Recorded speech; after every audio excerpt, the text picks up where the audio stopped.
তো আর কথা নয়, যেহেতু অনেক দেরি হয়ে গেছে, আমি সরাসরি চলে যাচ্ছি আমার হাতে থাকা প্রথম মেইলটিতে।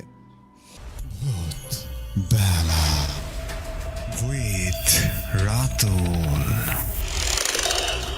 ভয়ের শুরু এখানে।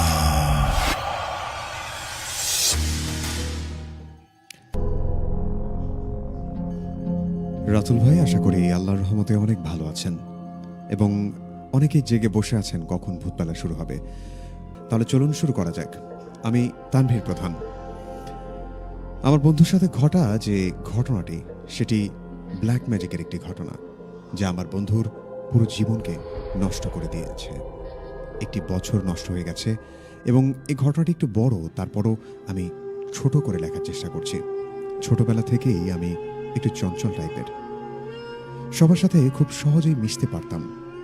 আমি যখন ডিপ্লোমা 5th সেমিস্টারে, তখন দেখতে মোটামুটি ভালো একটা মেয়ে আমাকে খুবই পছন্দ করত, কিন্তু 2-1 মাসের বেশি আমার সাথে আর বন্ধুত্ব টিকে রাখতে পারে না।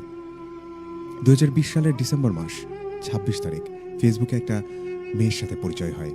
আমি আগে থেকেই বলছি, আমার সাথে কারো সম্পর্কই 2-1 মাসের বেশি থাকতো না, কিন্তু এবার তার সাথে ঠিক উল্টোটি হলো। নিজের অজান্তেই মেয়েটির সাথে দেখা করার পর অনেক ভালো লেগে যায়, শুরু হয়ে যায় কথা বলা, ভালো লাগা। যে পলিটেকনিকে পড়তাম সেটি ছিল একটা জেলায়, আর মেয়েটির বাসা ছিল অন্য আরেকটি জেলায়।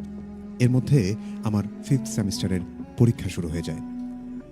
পরীক্ষা শেষ হবার পর আমি মেয়েটাকে চাপ দিতে থাকি বিয়ের জন্য। সে তার পরিবারকে বলে, বিষয়টা আমিও আমার পরিবারকে জানাই। আমার পরিবার মানলেও তার পরিবার সেটা মেনে নেয়নি। আমরা পালিয়ে গিয়ে বিয়ে করার সিদ্ধান্ত নিই। সে যাই হোক, সময় পেলে অন্য সময় বলবো। তো এভাবেই 4 মাস কেটে যায় এবং 6ষ্ঠ সেমিস্টারের পরীক্ষার 1 মাস বাকি। হঠাৎ সে আমাকে ফোন দেয়।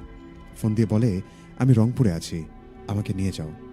আমি তখন 7-5 না ভেবে মেসের ছোট ভাইকে আর একটা ফ্রেন্ডকে নিয়ে চলে যাই সেখানে। তাকে নিয়ে সরাসরি আমার বাসায় চলে আসি। যেহেতু আমার পরিবার মেনে নিয়েছিল, তাই আমাদের বিয়েটা তারাই দিয়ে দেয়। ভালোভাবেই কাটছিল দিনকাল।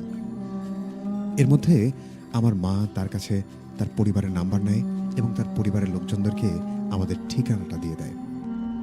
তারপর দিন আমার বাসায় এসে তারা উপস্থিত। আমি তো দেখি পুরোই হতবাক। কি হলো? মায়ের কাছে জানলাম তারা নাকি আসছে। তারা আমাদেরকে দেখে খুব ক্ষিপ্ত, কারণ আমরা না জানিয়ে বিয়ে করেছি।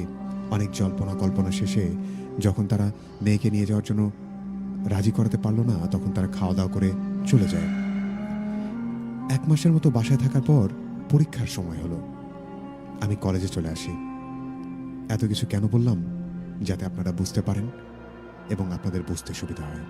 যাই হোক, আমি এখানে আসার কিছুদিন পর রমজান মাস শুরু হয়ে যায়।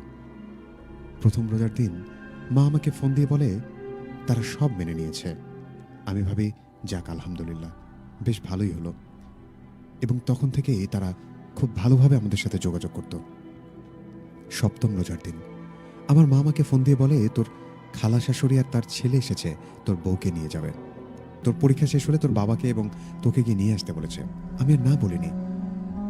বাসায় না যাওয়া পর্যন্ত কোথাও যাওয়া যাবে না। পরে সবার জোরাজোরিতে তখন বলি, আচ্ছা ঠিক আছে, 7 দিনের জন্য যেন তারা তাকে নিয়ে যায়। এরপর তারা বিষয়টা মেনে নেয় এবং তাকে নিয়ে চলে যায়। মূল ঘটনাটা এখান থেকেই শুরু।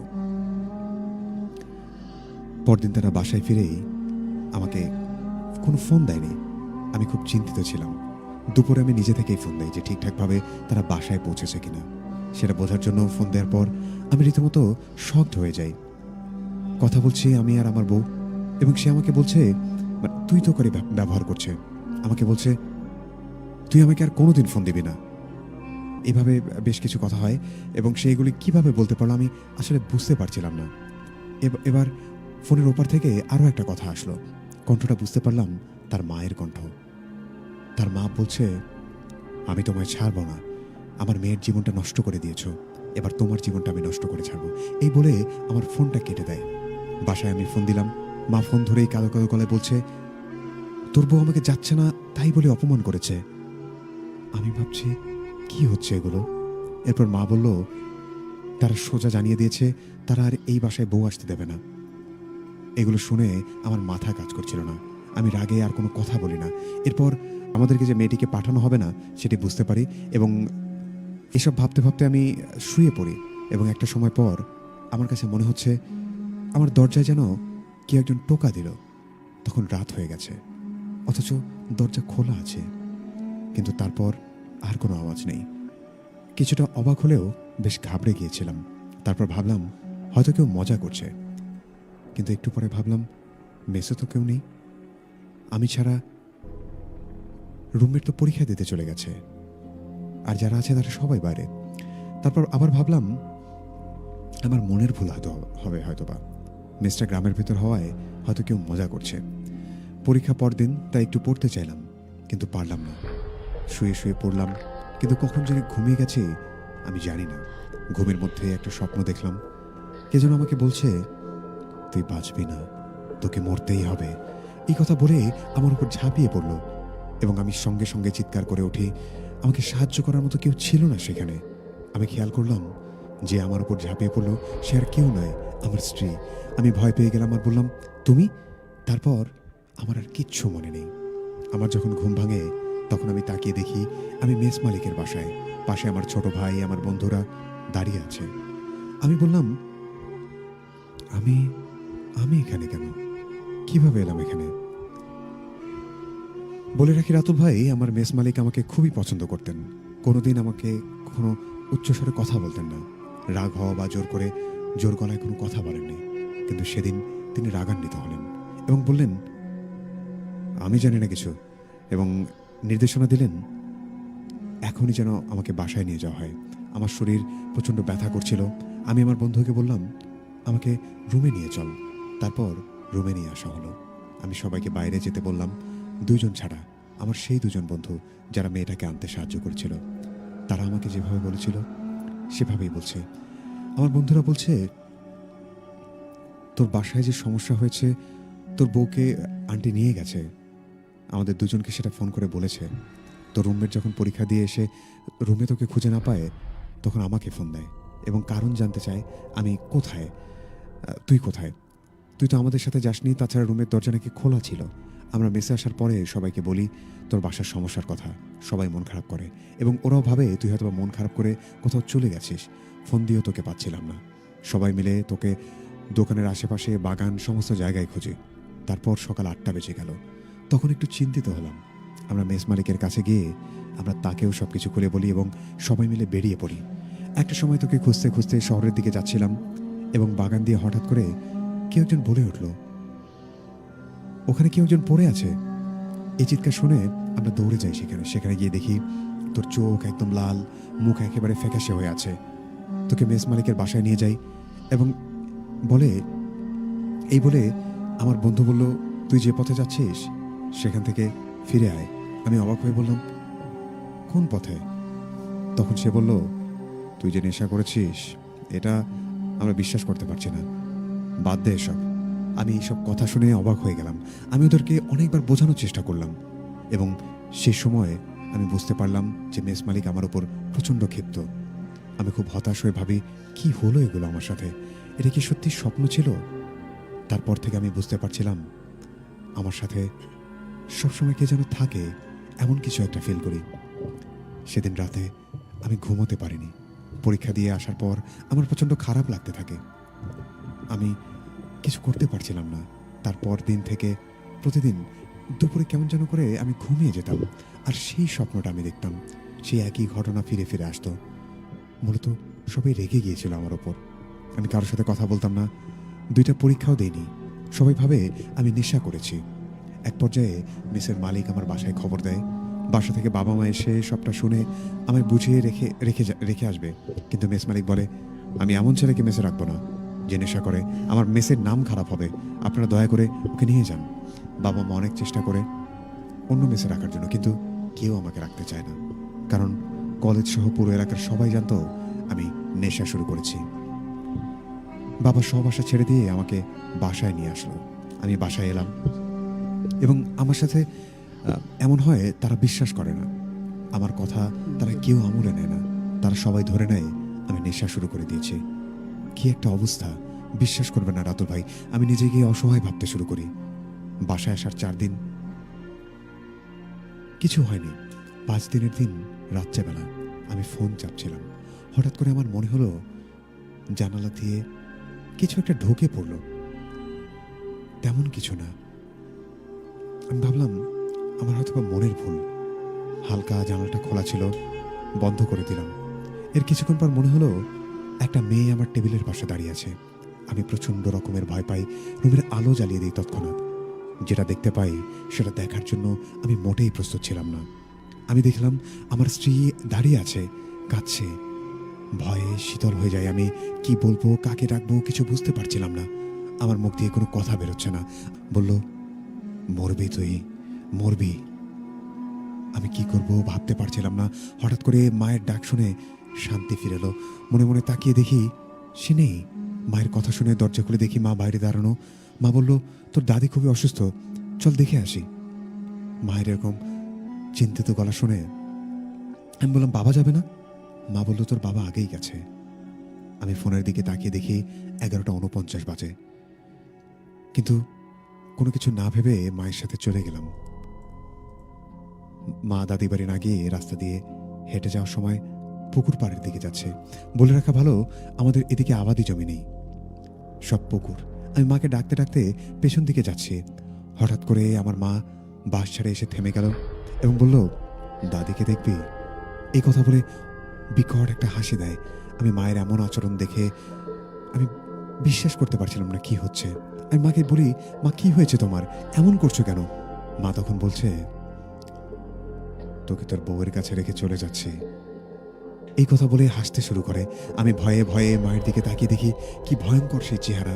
ওটা আমার মা নয়, আমার দাদি। একটু পেছনে এসে দেখি আমার শাশুড়ি মাও সেখানে। তিনি আমার মাথায় হাত দিয়ে রেখেছেন। আমি সেখানে বসে পড়ি। কিছুক্ষণ পর খেয়াল করলাম পাশে আর কেউ নেই। বাসার দিকে যাওয়ার চেষ্টা করছে, কিন্তু এর মধ্যে এমন ঘটনা ঘটলো, একটা বাসের উপর বসে আমার নাম ধরে কেউ একজন ডাকছে আমাকে। আমি ভয়ে শিউরে উঠলাম এবং অবয়বটি দেখতে এমন ছিল 10 থেকে 12 ফুট উচ্চতার একটা মহিলা, যার চুলগুলো মাটি পর্যন্ত লম্বা। সেই বাঁশ ঝাড়ের ওপর থেকে ঝুলে আছে মাটি পর্যন্ত এবং কেমন যেন সাপের মতো পেঁচিয়ে আছে চুলগুলো। আমি নিজেকে আর ধরে রাখতে পারলাম না। আমি জ্ঞান হারিয়ে ফেললাম। জ্ঞান ফিরলে আমি আমার নিজের রুমে আবিষ্কার করি নিজেকে। আমি সবাইকে বলি আমার সাথে কি হয়েছে। সবাই শুনে বলে আমি নাকি বউয়ের জন্য পাগল হয়ে গেছি। আবল তাবল কথা বলছি, কিন্তু আমার মা কথাটা বিশ্বাস করে। বাবাকে বলে, বাবা এই কথা শুনে বিশ্বাস করে না। তিনি অনেক রাগারাগি করেন মাকে এবং বলে, ওর শোনো কথা আমি বিশ্বাস করি না। আচ্ছা, এই কথা বলে এবং তারপর বাবা বলে, বেশি পাগলামো করলে ওকে গেটে তালা চাবি দিয়ে রাখা হবে, তাহলে আর বাইরে যেতে পারবে না। 2 দিন পরে জ্ঞান ফিরলে বাবা সেটাও বিশ্বাস করতে চাইছিল না। সেদিন থেকে আমার প্রচণ্ড জ্বর। 1 সপ্তাহ পার হলেও আমার জ্বর ভালো হয় না। আমি কিছু খেতে পারতাম না, বমি হয়ে যেত। আমার ওজন ধীরে ধীরে কমে যেতে থাকে, একেবারে রোগা হয়ে যায়। আমার ওজন ছিল 68 কেজি, সেই ওজন 53 কেজি হয়ে যায়। শরীরে হাড় ছাড়া তেমন কিছু ছিল না।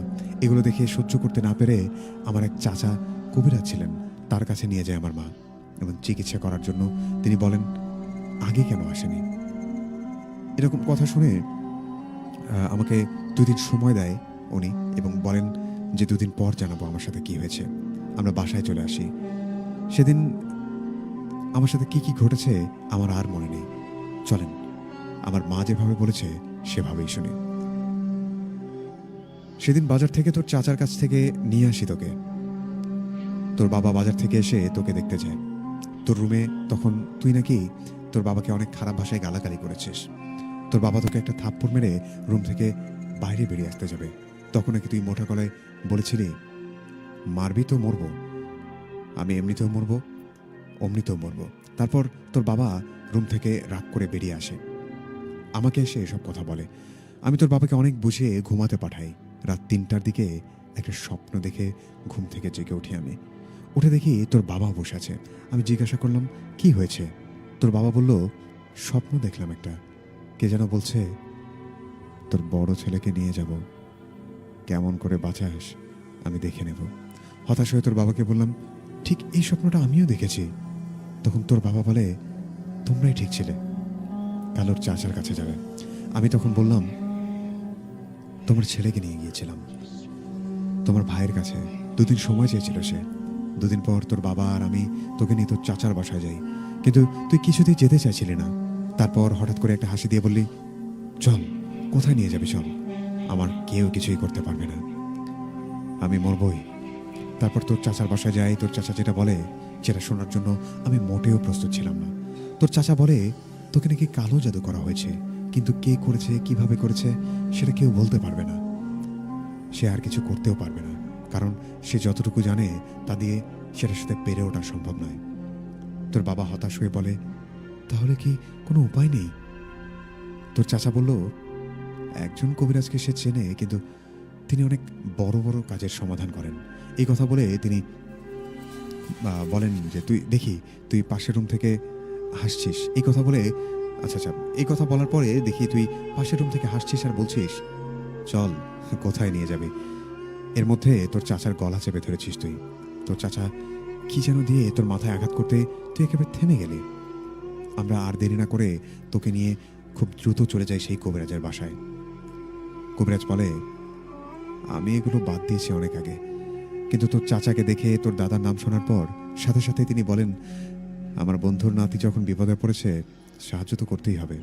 তখন তোর চাচা সবকিছু খুলে বলে, আর বলে তোর জিন বলেছে যে ওর সাথে কালো জাদু করা হয়েছে, কিন্তু ওর এত বেশি শক্তি সে জানতে পারেনি। তখন কবিরাজ বলল, একটু বসো তোমরা, আমি আসছি। 10 মিনিট পর কবিরাজ এসে বলল, তোমার ছেলে যে মেয়েটাকে বিয়ে করেছে, আচ্ছা, তোমার ছেলে কি কোনো একটা মেয়েকে বিয়ে করেছে? আমি বললাম, হ্যাঁ, কিন্তু ডিভোর্সও হয়ে গেছে, ওরা ডিভোর্স লেটার পাঠিয়ে দিয়েছে। মা আমায় বলছে, তোর কিছু মনে নেই? ডিভোর্স পেপারের খবর তুই জানিস না? মা আবার কথা বলা শুরু করলো। কবিরাজ তখন বলল, হ্যাঁ, সব জানি। আমি ওর ওপর সত্যি কালো জাদু করা হয়েছে, এবং এটা কে করেছে সেটাও জানি। অনেক খারাপভাবে কেউ একজন কালো জাদু করেছে। আমি তখন বললাম যে, কে করেছে এই কাজ? আচ্ছা, কবিরাজ তখন বললেন, এখনো জানতে পারিনি, তবে জেনে যাবে। ওর ওপর কালো জাদু করা হয়েছে, তাতে 2টো খাসি বলি দিয়ে করা হয়েছে। একটা খারাপ আর একটা শক্তিশালী জিনকে আহ্বান করা হয়েছে ওকে মেরে ফেলার জন্য এসব করা হয়েছে। আর এতে ব্যবহার করা হয়েছে ওর মাথা চুল, শ্মশানের মাটি, আর ওর ব্যবহৃত একটি জামা। এগুলো এক জায়গায় করে ওকে মেরে ফেলার জন্য এই কাজগুলো করা হয়েছে। খাসির রক্ত দিয়ে 49টি তাবিজ পুঁতে দেওয়া হয়েছে। তোমরা ওকে নিয়ে বাসায় যাও, আমি 6 তারিখে তোমাদের বাসায় যাব। আর 2টি তাবিজ দিয়ে বলে, এগুলোর মধ্যে একটা ওর হাতে বেঁধে দিও, আর একটা দরজার সামনে রাখবে। আমি তখন বলি, ঠিক আছে, কিন্তু এই কাজটা করেছে কে? আমার ছেলের মাথার চুল আর জামা পেল কোথায়? তখন কবিরাজ বলে, 6 তারিখে সব জানতে পারবে। আমরা বাসায় চলে আসি, কিন্তু আমরা একটা ভুল করে ফেলি। সেটি হলো তাবিজ একটা হারিয়ে ফেলি। একটা তাবিজ নিজেই তোর হাতে পরিয়ে দিয়েছিল, তাই ওটা তোর কাছে ছিল। আর তোর চাচাও বলে, আচ্ছা, সাথে তো তাবিজ আছে, তাই আর কিছু হবে না, আল্লাহ ভরসা। কবিরাজের বাসায় থাকাতে তুই আর কোনো কথা বলিস নে। বাসায় আসার পর তোর চাচার কথা শুনে তুই বিকট একটা হাসি দিয়ে গালি দিতে শুরু করলি। তুই কিচ্ছু করতে পারবি না আমার, যা, তোরা যে কোনো কাজ কর, আমার কোনো সমস্যা করতে পারবি না। এই কথা বলে সে নাকি, আচ্ছা, কিন্তু দ্বিতীয় তাবিজের কথা আমাদের মনেই ছিল না। সকালেও তুই স্বাভাবিকভাবে খাবার খেলি, কিন্তু কে জানে দুপুরে এত বড় ক্ষতি হয়ে যাবে। দুপুরে তোর রুমে গিয়ে দেখি বিষের গন্ধে পুরো রুমে ঢোকা যাচ্ছে না। তোকে বলছিলাম, কি করছিস তুই? তুই মোটা গলায় বললি, বিষ খেয়েছি, খাবি? আমি চিৎকার করায় সবাই এসে তোকে জোর করে হাসপাতালে নিয়ে যেতে চায়, কিন্তু কেউ তোর সাথে পেরে উঠছিল না। অবশেষে আল্লাহর রহমতে 25 থেকে 30 জন লোক কাজ শেষ করে বাসায় ফিরছিল। তাদেরকে ধরাধরি করে তোকে নিয়ে ডাক্তারের কাছে যাওয়া হয়। এরপর তোকে ওয়াশ করা হয়, তুই একদম সুস্থ হয়ে গিয়েছিলি। এরপর একাই বাসায় চলে এসেছিস, কিন্তু পরদিন সকাল থেকে এমন ঝাঁকুনি শুরু হয়। তোকে মেডিকেলে ভর্তি করানো হয়। তোকে নিয়ে সবাই অনেক চিন্তায় পড়ে গিয়েছিল। ডাক্তাররাও একটা ভালো খবর দিতে পারছিল না কি হয়েছে এবং ভালো হবে কিনা। আশেপাশের মানুষও সবাই ভয় পেত, এবং তোর বিভিন্ন ঘটনা জানার পরে এলাকার কেউ তোর কোনো খোঁজ খবর করতে আসেনি। এর মধ্যে তোর চাচা কবিরাজকে সবকিছু খুলে বলে, এবং কবিরাজ অনেক বকা দেয় যে, বলেছিলাম না দেখে রাখতে, আমার কথা শোনেন নাই, তাবিজও হারিয়ে ফেলেছেন। এখন যত তাড়াতাড়ি সম্ভব আমার সাথে দেখা করেন। চাচা কবিরাজের কাছে গিয়ে আবারও 2টা তাবিজ নিয়ে আসেন, এবং বলে, আগে যেটা হাতে দিয়েছে ওটা খুলে দিতে হবে, আর ওটা পুড়িয়ে দিতে হবে, একটা বালিশের নিচে রাখতে হবে, আর এটা তুই কোনো রকম যাতে করে উদ্ভট আচরণ করিসনি, কারোর সাথে কথাও বলিসনি। 13 দিন পর তুই সুস্থ হলে ডাক্তার তোকে ছেড়ে দেয়, কিন্তু তুই কারোর সাথে তখনও ভালো মন্দ কথা বলা শুরু করিসনি। এলাকার সবাই বলে তুই মেয়েটার জন্য বিষ খেয়ে পাগল হয়ে গেছিস। যাই হোক, কবিরাজ সুস্থ হওয়ার তুই সুস্থ হওয়ার 5 দিন পরে সেই কবিরাজ আসে, অর্থাৎ 23 নভেম্বর। তিনি তখন তোর রুমে ঢোকে এবং তোকে আনতে বলে। তোকে একটা গোল বৃত্তের মধ্যে আসনে বসানো হয়। তিনি বলেন 1 ঘন্টা আমি ওকে আটকে রাখতে পারবো। এর মধ্যে জোড়া খাসি একদমে কিনে নিয়ে আসতে হবে, আর 1 মণ মিষ্টি, 3 হাত কাফনের কাপড় লাগবে। আধা ঘন্টার মধ্যে এসব ব্যবস্থা করতে হবে। তোর বাবা মিষ্টি আর কাফনের কাপড় এসব ব্যবস্থা করতে গেলেন এবং তোর মামা সেদিন আসে এবং সেদিন তোর মামা বের হয়ে খাসি কিনতে যায়। এর মধ্যে কবিরাজ চাচা বলে তোর পেছনে আমাকে একটা সাইড করে বসতে। তারপর তোর উপরে যে জিনটাকে হাজির করা হয় জিজ্ঞেস করে তুই তারপর ওই ছেলের উপরে জিন হাজির করা হয়। সেই কবিরাজ তাকে জিজ্ঞাসা করে তুই এই ছেলেকে ছেড়ে যেতে চাচ্ছিস কিনা এবং কেন এর ক্ষতি করছিস। তখন একটা মেয়েলি কণ্ঠে বলে তুই আমার কাজ শেষ না হওয়া পর্যন্ত আমি যাব না এখান থেকে। তখন কবিরাজ বলে তুইও যাবি এবং সব বলবিও। এই বলে ব্যাগ থেকে জমজম কোপের পানি বের করা হয়। কি যেন পরে ছিটিয়ে দেয় ওর ওপরে, বেশিক্ষণ আটকাতে পারবি না আমাকে। তখন তখন বলে যে তুই বেশিক্ষণ আটকে রাখতে পারবি না আমাকে, আমি এখান থেকে বের হলে কি হবে জানিস। তখন কবিরাজ আবারও পানি ছিটিয়ে দেয়, বলে বের হ, আমি জানি তোকে কে পাঠিয়েছে, কিন্তু আমার মুখ থেকে কিন্তু তোর মুখ থেকে শুনবো। কিন্তু কবিরাজ কোনোভাবে বলাতে পারছিল না। এর মধ্যে আমার মামা এবং বাবা এসে পড়ে। মোটামুটি 40 মিনিট সময় লেগেছিল। এরপর তারা সেই চাচাকে ইশারা করে। তোর চাচা তোর বাবার কাছ থেকে কাফনের কাপড় এবং সব কিছু অংশ কেটে তোর চোখ বেঁধে দেয়, আর খাসিটা তোর সামনে রেখে দেয় এবং বাকি কাফনের অংশে তোর নাম আর কি যেন লিখে খাসির উপর দিয়ে দেয়। তারপর তুই যেন একদম ছোড়াছড়ি শুরু করে দিলি। এর মধ্যে তোর চাচা 1 কোপে কাফনে মরানো সেই খাসির গলা কেটে দেয়, আর তুই হাসতে হাসতে টলে পড়ে যাস এবং সেই সাথে কবিরাজের সাথে তোকে তুই পড়ে যাস এবং পড়ে যাওয়ার পরে সেই কবিরাজ তোকে বৃত্তর মধ্যে তুলে বসায় এবং তোকে রুমে রেখে আসতে বলে। তিনি বলেন আর কোনো সমস্যা হবে না, ওকে নিয়ে যান। এবং জিন ওই বৃত্তের মধ্যে এই খাসির ভেতর বন্দি রয়েছে, আর কোনো সমস্যা নেই। এরপর তোকে রুমে রেখে আসলাম। কবিরাজ বোতলের মুখ আটকে বলল জিনটি এখানে বন্দি রয়েছে, এখন তোমরা মুক্ত, তোমাদের ছেলের সাথে আর কোনো সমস্যা হবে না। কি ভাবছেন ঘটনা এখানেই শেষ? আমার মা বলছে কবিরাজের কাছে জানতে চায় কে এই কাজ করেছে। তিনি বললেন জানতে চাইছেন? বলবো। এই কাজের আগে রুমের লাইটগুলো বন্ধ করুন, আর কেউ যেন এই রুমে প্রবেশ করতে না পারে। আর কেউ যদি প্রবেশ করে আগে সালাম দেবেন, তারপর 5 মিনিট পর তাকে জিজ্ঞাসা করবেন কে এই কাজ করেছে। কবিরাজ যেন কি যেন পড়লেন আর আলো বন্ধ করতে বললেন। আলো বন্ধ করার কিছু সময় পর সাদা জুব্বা পরিহিত একজন লোক রুমে প্রবেশ করলো। আমরা সবাই তাকে সালাম দিলাম। তিনি মিষ্টি ভাষায় সালামের উত্তর দিলেন। তার 5 মিনিট পর তোর বাবা জিজ্ঞাসা করলেন আমার ছেলের সাথে এই নিষ্ঠুর কাজটা কে করেছে। আমরা সবাই হতবাক হয়ে গেলাম, মানুষ এতটা খারাপ কিভাবে হতে পারে। তোর বাবা আবারও জিজ্ঞাসা করল তাহলে আমার ছেলের চুল এবং জামা পেল কিভাবে। তখন তিনি বললেন তোরা মেয়েটাকে ভুল বুঝিস না, আর মেয়েটি তোর ছেলের মতোই কালো জাদুতে আসক্ত। ওর মা পুরো নিজের বশে নিয়ে ফেলেছে মেয়েটিকে। সত্যি মেয়েটি তোর ছেলেকে ভালোবাসত। তোর ছেলের জামা চুল ওই মেয়েটি নিয়ে গিয়েছিল, আর অনেক কিছুই মেয়েটির কাছে ছিল যা সব ওই মেয়েটির মা ফেলে দিয়েছে। এগুলো থাকার কারণে এই কাজটি খুব সহজে করাও গিয়েছে। ছেলের কাছেও মেয়েটির চুল আছে। ছেলের মানিব্যাগে জিনটি তোর ছেলেকে মারার জন্য ওই মেয়ের রূপ নিয়ে আসতো এবং লোকটি নিমিষেই এসব কথা বলে হারিয়ে যায়। তখন ওই কবিরাজ বলে এটা জিন ছিল যেটা কবিরাজের সাথে থাকে। এটা শোনার পর সবাই যেন চুপ হয়ে যায়, কেউ কারোর সাথে কোনো কথা বলে না। কবিরাজ কাজ শেষ করে তাকে একটা তাবিজ দেয় আর 2 মাস গরুর মাংস খেতে বারণ করে। তাকে হাদিয়ে দিতে গেলে তিনি মুচকে হেসে দিয়ে বলে লাগবে না, আমি কাজটা করতাম না, বাদ দিয়ে দিয়েছিলাম, যেহেতু আমার বন্ধুর নাতি এজন্যই করেছি। এ বলে কবিরাজ চলে যায় এবং তোকে দেখে রাখতে বলে। মায়ের মুখে এগুলো শুনে আমার খুব একটা ভালো লাগছিল না, কিন্তু কথাগুলো ওকে ফাইন। এরপরে বার্তাগুলো চলে যেতে চাই এবং দেখতে চাই কে কোথা থেকে আমাদেরকে দেখছেন। এবং শুনছেন। আমি আপনাদেরকে জানিয়ে রাখতে চাই, আপনার কাছে যদি এরকম ভয়ঙ্কর কোনো ঘটনা থেকে থাকে, আপনি যদি চান আমাদের সাথে শেয়ার করতে এবং আপনি যদি চান আমাদের স্টুডিওতে এসে শেয়ার করতে, সেক্ষেত্রে আমাদেরকে ফোন করতে পারেন আমাদের ফোন নম্বরে 01713484465। এছাড়া আপনি যদি চান আপনার ঘটনা আমি পড়ে শোনাই, সেক্ষেত্রে আমাদেরকে মেল করতে পারেন। আমাদের মেল অ্যাড্রেসটি হচ্ছে bhoot.sarabeলা@gmail.com। তো যাই হোক, দেখতে পাচ্ছি এই মুহূর্তে আমাদের সাথে আরাফাত ছিলেন, যে কুপতলা থেকে আমাদের সাথে আছেন।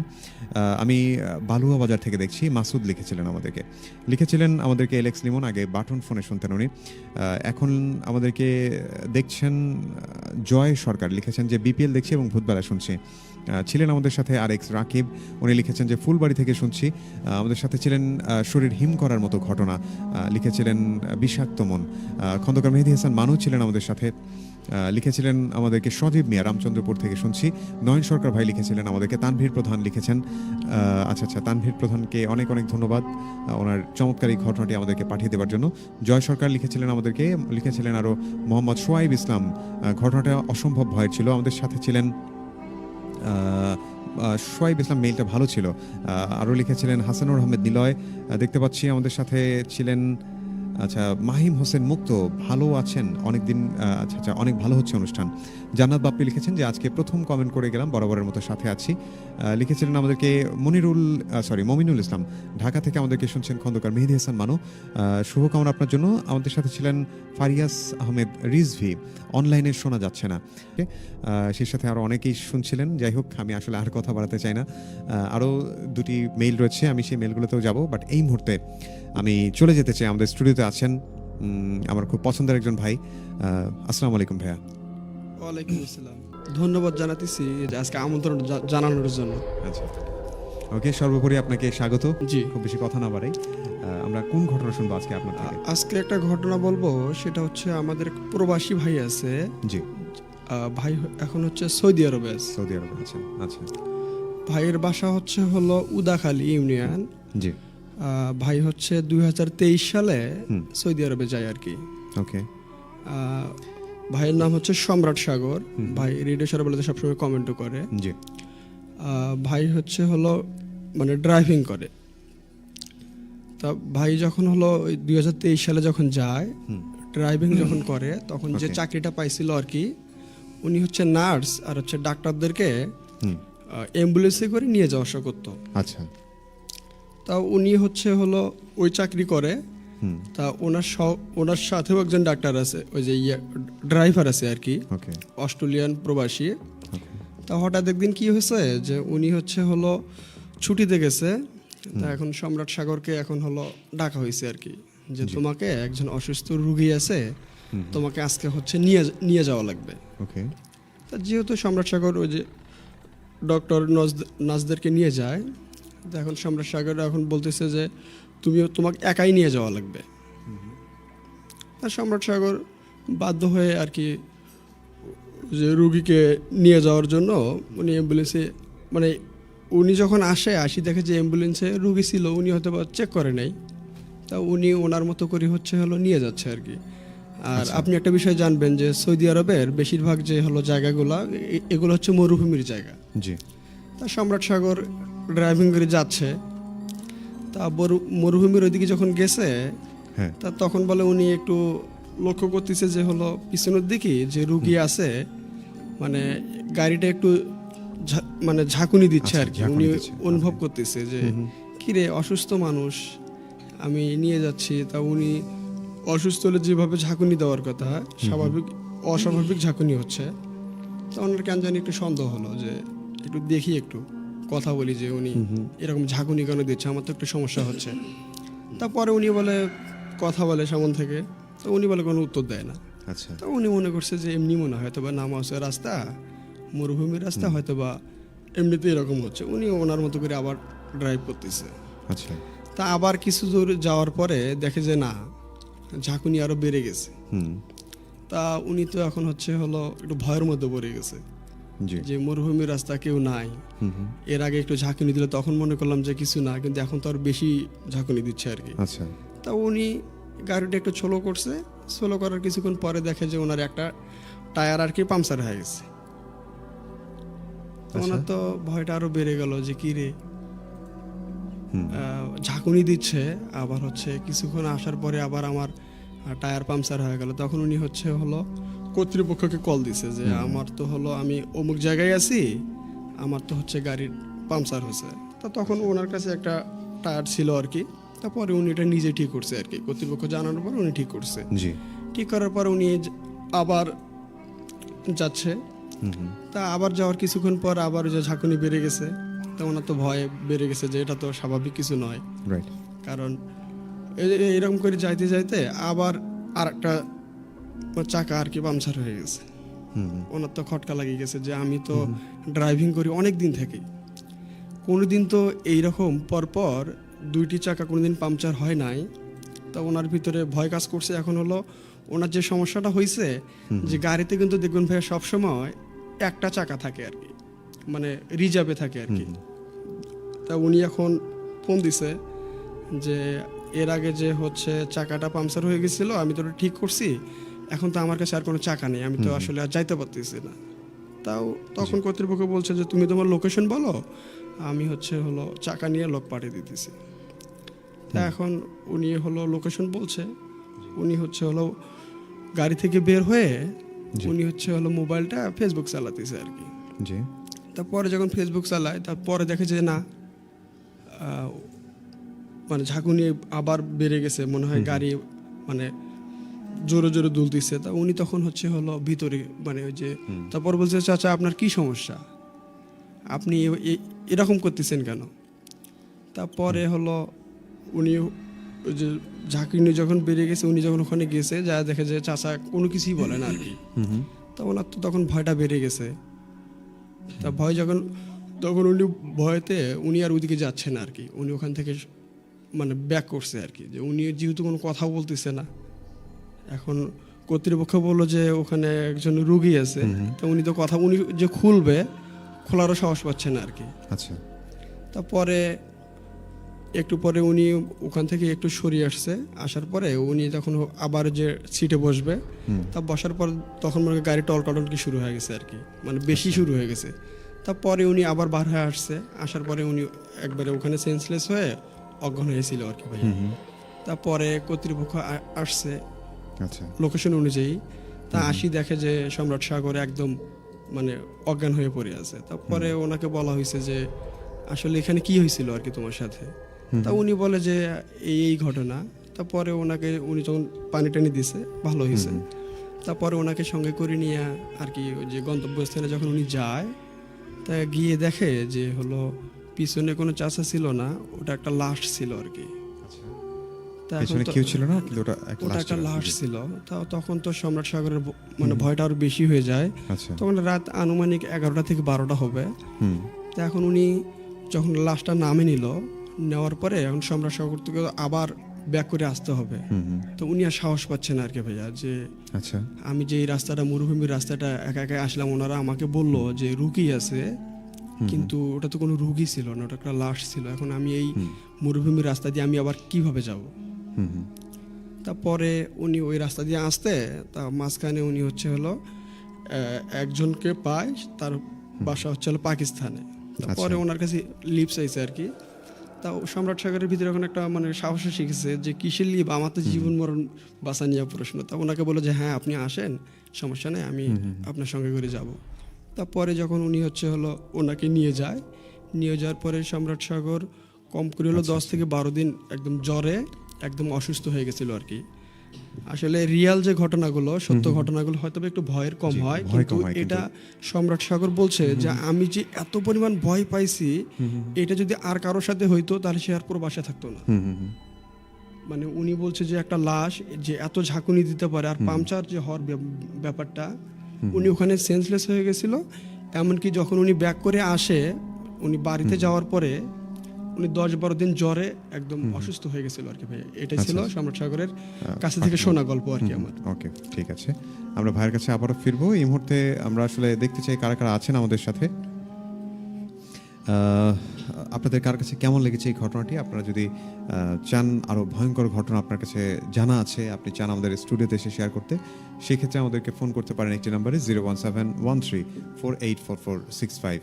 এছাড়া আপনি যদি চান আপনার ঘটনা আমি পড়ে শোনাই, সেক্ষেত্রে আমাদেরকে মেল করতে পারেন। আমাদের মেল অ্যাড্রেসটি হচ্ছে bhoot.sharabela@gmail.com। প্রিয় লিসেনার, অল্প কিছুক্ষণের মধ্যেই আমাদের মাঝে শাহাদুল আসতে চলেছে। আমরা শাহাদুলের কাছে নতুন বছরে একটা ঘটনা শুনবো এবং তারপরে চলে যাব আমরা, আমাদের পাশে মানিক ভাই আছেন এবং আরও কিছু মেইল রয়েছে সেই মেইলগুলোতে। তো দেখতে পাচ্ছি আমাদের সাথে সালেহিন মুস্তাকিম ছিলেন আমাদের সাথে। ভাইয়া, আচ্ছা, খুব ভালো লাগছে। লিখেছিলেন আমাদেরকে এমডি মাহাদি হাসান, লিখেছেন, হাই ভাইয়া, কেমন আছেন? আমি শুনছি কুমারপাড়া নানু বাড়ি থেকে, অনেক ভালো লাগছে, চালিয়ে যান, শেষ পর্যন্ত সাথে আছে। মাসুদ লিখেছেন, আমার কাছে অনেক ঘটনা ঘটেছে, ঘটনা আছে। আচ্ছা, ওকে। লিখেছেন রাসেল ভাইয়া, ওকে ফাইন। বৃষ্টি আক্তার লিখেছেন যে ভালো লাগছে, থ্যাংক ইউ। লিখেছিলেন আমাদেরকে সালেহিন মুস্তাকিম আবারও, আচ্ছা, লিখেছিলেন আমাদেরকে মাজিদুল ইসলাম বাদিয়াখালী থেকে শুনছেন আমাদেরকে। নয়ন সরকার ভাই লিখেছেন যে অতিথির ঘটনাটা অনেক ভয়ানক ছিল, থ্যাংক ইউ। আচ্ছা, শুভ নববর্ষ লিখেছেন একজন ভাই, মোহাম্মদ শামীম। আচ্ছা, শুভ নববর্ষ বাংলা নতুন বর্ষকে বলা হয় এবং যেহেতু এটা খ্রিস্টাব্দ, আসলে ইংরেজি বর্ষ, সেক্ষেত্রে শুভ নববর্ষ না বলাটাই আর কি ঠিক বলে আমার মনে হয়। চুয়াডাঙ্গা জেলা থেকে উনি লাইভ দেখছেন, যাই হোক অনেক দূর থেকে দেখছেন, আপনার জন্য অনেক অনেক শুভকামনা। ছিলেন আমাদের সাথে হাসানুর আহমেদ নিলয়, লিখেছিলেন যে ঘটনাটা অনেক চমৎকার ছিল। লিখেছিলেন আমাদেরকে সাকিব আহনান সাবিত, ভাইয়া, ছোট ভাই আয়ুব এবং তার সাথে ঘটে যাওয়া কিছু ঘটনা আছে, সেগুলো সারাবেলায় সরাসরি গিয়ে বলতে চাই এবং কিভাবে বলবে একটু জানাবেন। আচ্ছা, আপনি যদি সরাসরি আমাদের স্টুডিওতে এসে ঘটনা শেয়ার করতে চান, সেই ক্ষেত্রে আমাদেরকে ফোন করতে হবে এই মুহূর্তে। আমাদের ফোন নম্বরটি হচ্ছে 01713484465, অথবা আপনি চাইলে আমাদেরকে মেইল করতে পারেন যদি আপনি চান আপনার ঘটনা আমি পড়ে শোনাই। এলেক্স লিমন ছিলেন আমাদের সাথে, যে খুব ভালো লাগছে। আচ্ছা, লিখেছিলেন আমাদেরকে, প্রথম মেইলটা ভয়ানক ছিল, লিখেছিলেন যে ফিরোজ, আচ্ছা, অনেক ভয়ঙ্কর ছিল এই ঘটনাটি। রাকিব লিখেছিলেন আমাদেরকে ঘটনাটি শুনে ভয় লাগছে। লিখেছিলেন আমাদেরকে খন্দকার মোকসেদুল ইসলাম সাভার থেকে আমি দেখছি। লিখেছিলেন আমাদেরকে রওশন ভাই, আচ্ছা, রওশন ভাই, উনি লিখেছেন গুড। ছিলেন আমাদের সাথে বৃষ্টি আক্তার, আমি হাসিব প্রথম কমেন্ট করলাম, খুব ভয় লাগছে। ছিলেন আমাদের সাথে আচ্ছা, ইয়াজি যে ওনার স্পেলিংটি আমি আসলে প্রনাউন্স করতে পারছি না। লিখেছিলেন আমাদেরকে শামীম, উনিও চুয়াডাঙ্গা থেকে দেখছেন আমাদেরকে। লিখেছিলেন এমডি আলিফ, উনি বালাসিয়া থেকে দেখছেন আমাদেরকে, অনেক ভালো লাগছে উনি জানিয়েছেন। আচ্ছা, লিখেছিলেন ইলিয়াস শেখ, আপনার কণ্ঠ, আচ্ছা, রাসেল ভাইয়ের কণ্ঠ একরকম, থ্যাংক ইউ। আরও অনেকেই লিখেছিলেন। তো আমরা এই মুহূর্তে চলে যেতে চাই শাহাদুলের কাছে আমরা ঘটনা শুনবো। তো আপনাদের কাছে যদি চমৎকার কিছু ভৌতিক ঘটনা থেকে থাকে, আপনার জানা কোনো ভৌতিক ঘটনা যেটি আপনি শুনেছেন অথবা আপনার সাথে ঘটেছে, আমরা বেশিরভাগ ক্ষেত্রে হয় যে আমরা দেখা যায় আমাদের ছোটোবেলায় যেরকম হয়ে থাকে যে ভৌতিক ঘটনাগুলো আমরা আমাদের দাদা দাদি, বাবা মা, আবার আরও আপনারা হয়তো বা যারা গাইবান্ধায় বসবাস করেন, গাইবান্ধায় আছেন দীর্ঘ 10 থেকে 15 বছর, তারা হয়তো বা জানবেন যে 2010 সালের পরে সম্ভবত গাইবান্ধা জেলা স্টেডিয়ামে একটা সার্কাসের আয়োজন করা হয়েছিল। আমি তখন খুবই ছোট এবং সেই সময়েরই ঘটনা এটা। আমার ফ্রেন্ড, ওর বাসা যাই হোক গাইবান্ধার খুব পরিচিত একটা জায়গায়, আমার ফ্রেন্ড এবং ওর বাবা মা রাত্রেবেলা সেই স্টেডিয়ামে যায় সেই সার্কাস দেখতে। সেখান থেকে তারা ফিরতে আনুমানিক রাত 9:30 10টা এরকম পার হয়ে যায়। তখন স্টেডিয়ামের ও পাশটা ছিল, আচ্ছা, আমি আপনাদেরকে জানিয়ে রাখতে চাই যে এটিআইয়ের আশেপাশে তাদের বাসা। তো এই জায়গাটা আসলে তারা ওই সময়টাতে রাস্তাটা খুবই খারাপ ছিল, যেমন এখন যেরকম পাকা রোড, সে সময় আসলে রোডটা পাকা ছিল না, অনেক ভাঙাচোরা ছিল। তো তারা কোনো রিক্সা পায়নি, 3 জন হেঁটে আসছেন। পাশে আপনারা জানেন রেল লাইন আছে এবং লেকগুলো আছে, অর্থাৎ খালি জমিগুলো আমরা যেগুলো দেখি। তারা বাবা মা সহ আমার ফ্রেন্ড হেঁটে আসছে। একটা সময় কিছু দূর হাঁটার পরে আমার ফ্রেন্ডের বাবা, উনি প্রকৃতির ডাকে সাড়া দেওয়ার জন্য বলেন, তোমরা আগাতে থাকো মা ছেলে, আমি আসছি।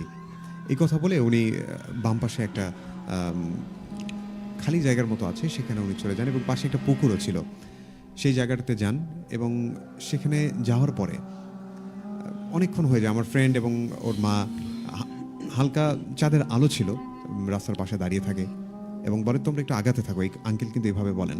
তো তারা ধীরে ধীরে আগাচ্ছে। তো অনেকক্ষণ হয়ে যায়, আনুমানিক 10 মিনিট পেরিয়ে যায়। 15 মিনিট পেরিয়ে যায় এবং আমার ফ্রেন্ডের থেকে শোনা যে মোটামুটি তার ভাষ্য মতে যে 30 মিনিট পেরিয়ে গেছে। তো এমন একটা পর্যায়ে তারা ভাবছেন যে খুঁজতে যাবে। এখন আঙ্কেল বলেছেন যে তোমরা আগাতে থাকো, এজন্য তারা আর পিছনে আসেনি। এবং কিছুক্ষণ পর এভাবে আনুমানিক 30 মিনিট পর আঙ্কেল ফিরে আসেন এবং আঙ্কেলকে দেখে কেমন যেন একটু চিন্তিত মনে হচ্ছে যে উনি যেন হাঁপিয়ে গেছেন, এরকম একটা অবস্থা। তারপর তাকে সাথে নিয়ে তারা বাসায় ফিরে আসে এবং পুরো রাস্তায় আঙ্কেল কোনো কথা বলেননি এবং আন্টি কিছুটা হলেও বুঝতে পেরেছেন যে অদ্ভুত কিছু একটা ঘটনা ঘটেছে। এরপর বাসায় আসেন এবং বাসায় আসার পরে তখন কোনো সমস্যা হয় না, তিনি অজু করে রাত্রেবেলা শুয়ে পড়েন।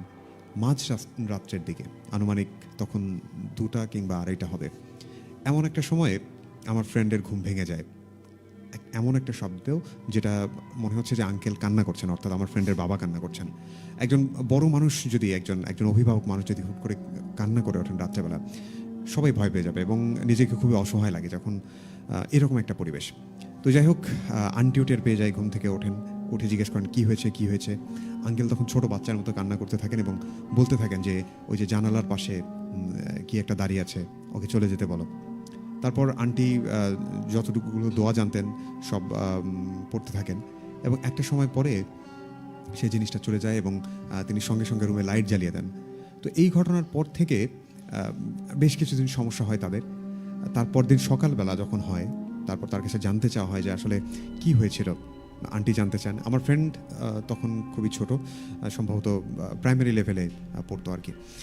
তো ওই সময়টাতে সে যখন যতটুকু শুনতে পেরেছে, পরদিন নাকি আঙ্কেল বলে যে তোমাদেরকে যখন আমি আগাতে বললাম ওই রোডে, তার কিছুক্ষণ পরে আমি ওখানে যাই, আমি প্রকৃতির ডাক সারার পরে আমি যখন উঠতে যাব, সেই সময়টাতে আমার পা টেনে ধরে সেই পুকুরের পাড় থেকে কেউ একজন। তো আমি অনেক চেষ্টা করছি, তখন আঙ্কেলের শক্তি সামর্থ্য অনেক ভালো ছিল, যে জন্য আসলে তাকে কাবু করতে পারিনি। একটা সময় অনেক টানতে থাকে এবং মানে চেহারার বর্ণনা উনি যেভাবে দিয়েছেন সেটা এরকম যে খুবই বিশ্রী দেখতে এবং খুবই উদ্ভট এবং পচা আষ্টে গন্ধের মতো, মাছের একটা আষ্টে গন্ধের মতো একটা গন্ধ ওনার নাকে প্রথমে পান।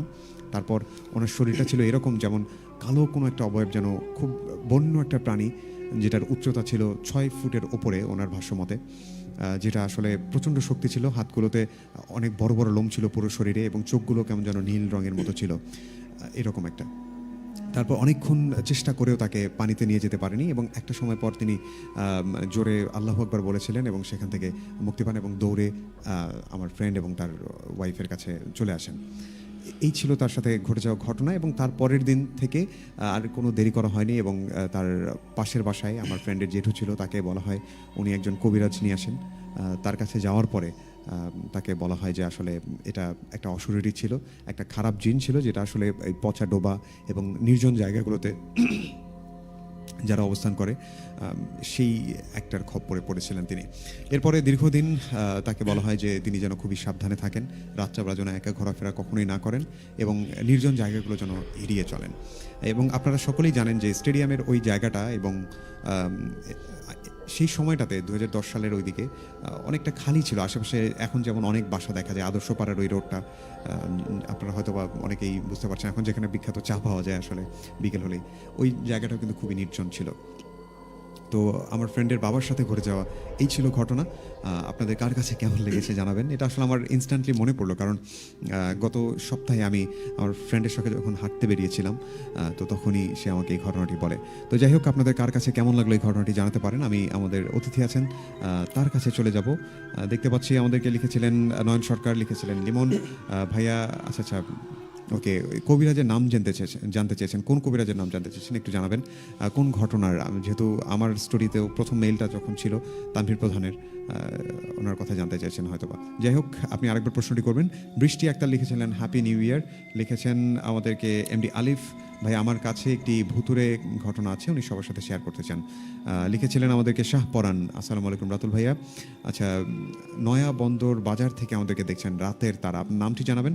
রবিন হাই লিখেছিলেন আমাদেরকে আচ্ছা, শাহ পরাণ লিখেছেন, আমি আর কখনো ঘটনা পাঠাবো না, আপনি আমাদের ঘটনা অবহেলা করেন। আমি আসলে অবহেলা করি না, আপনাদের ঘটনাগুলো সিলেক্টেড, কিন্তু ঘটনার চাপ অনেক বেশি থাকায় আমি আসলে পড়ে ফেলতে পারছি না। আরও অনেক ঘটনা আমাদের এখনও ঝুলন্ত অবস্থায় রয়েছে। যেগুলো ঘটনা আপনারা পাঠিয়েছেন অবশ্যই যেগুলো পড়ার মতো হয় সেগুলো আমি পড়ে ফেলি। লিখেছিলেন মিস সাথেই, আজকে দেখছি আমাদেরকে লিখেছিলেন, ভাই আমি রেডিওতে শুনছি আর ফোন দিয়ে কমেন্ট করছি রাতে তারা। ভাই আপনি ছদ্মনাম ব্যবহার করছেন, আপনার আসল নামটি আমাদেরকে একটু জানাবেন। আচ্ছা, মাসুদ লিখেছিলেন আমাদেরকে, লিখেছিলেন যে লাইট বন্ধ করে একা শুনছি, ভয় লাগছে, মনে হচ্ছে লাইটটা অন করতে হবে। লিখেছিলেন যে ব্যাডমিন্টন খেলছি আর শুনছি। আচ্ছা, সবাই কেন জানি ছদ্মনাম ব্যবহার করছেন। লিখেছেন আমাদেরকে দুঃখের জীবন, লিখেছিলেন আমাদেরকে লিমন, আমি এবং আমার ছোট ভাই শুনছি। খন্দকার মুকসেদুল ইসলাম লিখেছিলেন আমাদেরকে, লিখেছিলেন আমাদেরকে এলেক্স লিমন। আরাফাত হাসান আকাশ লিখেছিলেন যে যুক্ত হয়ে গেলাম ভাইয়া, গাইবান্ধা ফুল, আচ্ছা ফুলবন্ধি নাকি পুলবন্ধি থেকে। সাকিব আহনান সাবিজ লিখেছিলেন আমাদেরকে। বৃষ্টি আক্তার, আচ্ছা সেই সাথে, ওকে ফাইন, এই মুহূর্তে আমি আর কথা বলতে চাই না। আমাদের সাথে মানিক ভাই আছেন, আমরা মানিক ভাইয়ের কাছে চলে যেতে চাই। ভাইয়া। জি ভাইয়া, ভাইয়া এইবারকার যে গল্পটা বলবো এটা হচ্ছে আমার এক কবিরাজ দাদা আছে, মানে ওনার কাছ থেকে শোনা আর কি। তা ভাইয়া ওই যে শনিবার আর হচ্ছে মঙ্গলবারে অবিবাহিত যে মেয়েগুলা সুসাইড করে মারা যায়, এই যে মাথা যে কাটা বলে, হ্যাঁ আমার খুবই আসলে এই মানে এইরকম ভৌতিক গল্পগুলো শুনতে খুব ভালো লাগে। আচ্ছা, তা আমি কয়েকটা কবিরাজের সাথে কথা বলছি। তা কথা বলার পর আমার এক মানে নিজেদের মধ্যে এক দাদা আছে। তা আমি বললাম যে দাদা আমি তো হচ্ছে রেডিও সারাবেলায় যাব, তা আমার একটু ভয়ানক কিছু ঘটনা, যেহেতু আপনি এগুলো কবিরাজি করেন, আমাকে একটু বলবেন আর কি। আচ্ছা। তা দাদা আমাকে বললো যে আমি তো ওই যে তোর যে গল্পটা বলবো তুই তাহলে আমি যেভাবে মানে যেভাবে করছি আর কি, সেভাবে উনি যেভাবে করছে সেভাবে আমাকে বললো আর কি। আচ্ছা। তা উনি হলো শনিবারে একটা হচ্ছে মেয়ে মারা গেছিল। তা উনি এটা হচ্ছে 2018 সালের দিকে ঘটনা। ওকে। তা যে মেয়েগুলো এইভাবে মারা যায়, গার্জিয়ান লেভেল থেকে ওই মেয়েগুলোকে আর কি, মানে যেহেতু মারা গেছে পরিবারের পক্ষ থেকে ওখানে লাইট জ্বালে দেওয়া হয় আর হচ্ছে একটু পাহারার ব্যবস্থা করা হয় আর কি। ওকে।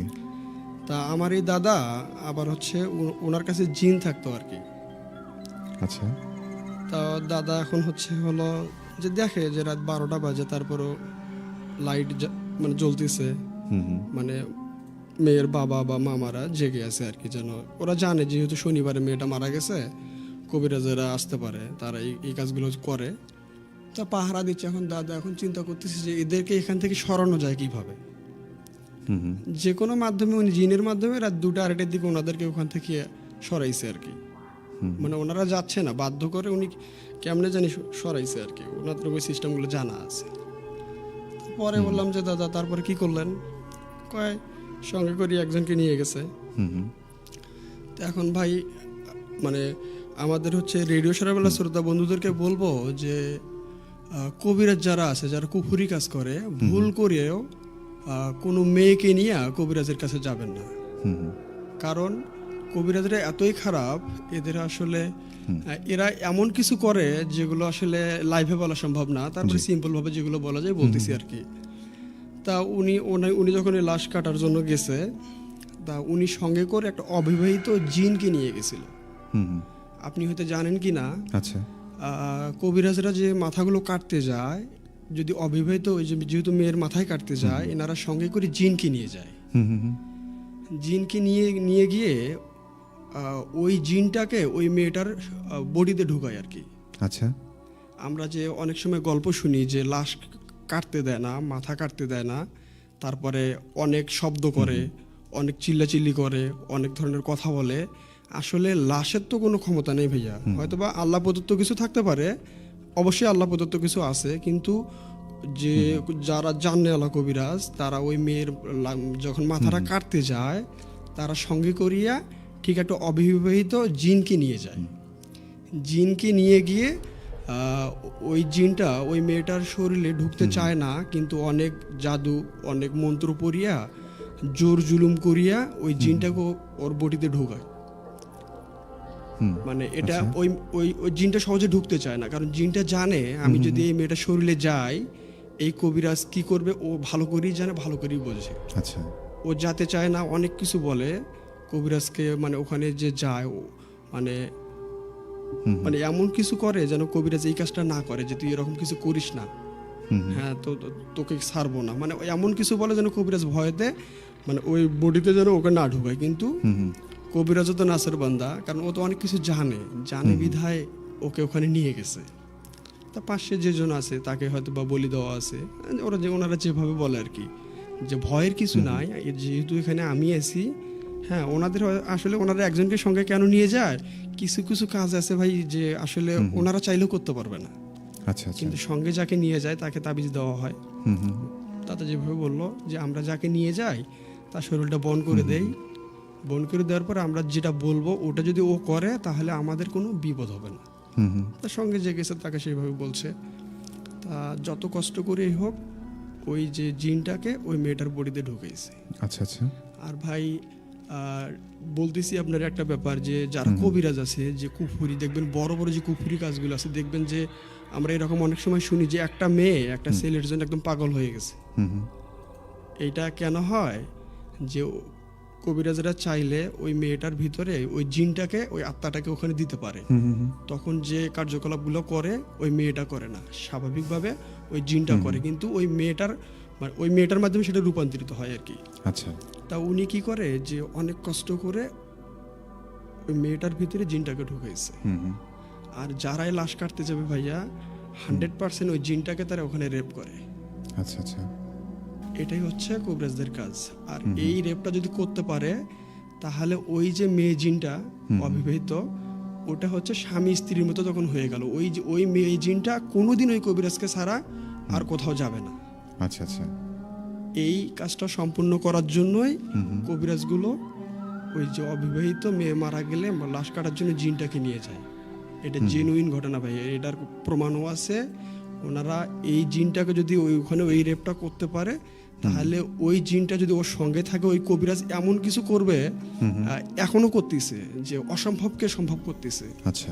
দেখা গেল যে একটা মেয়ে যদি কবিরাজ মনে করে এই মেয়েটাকে আমি বিবাহ করব, সম্ভব।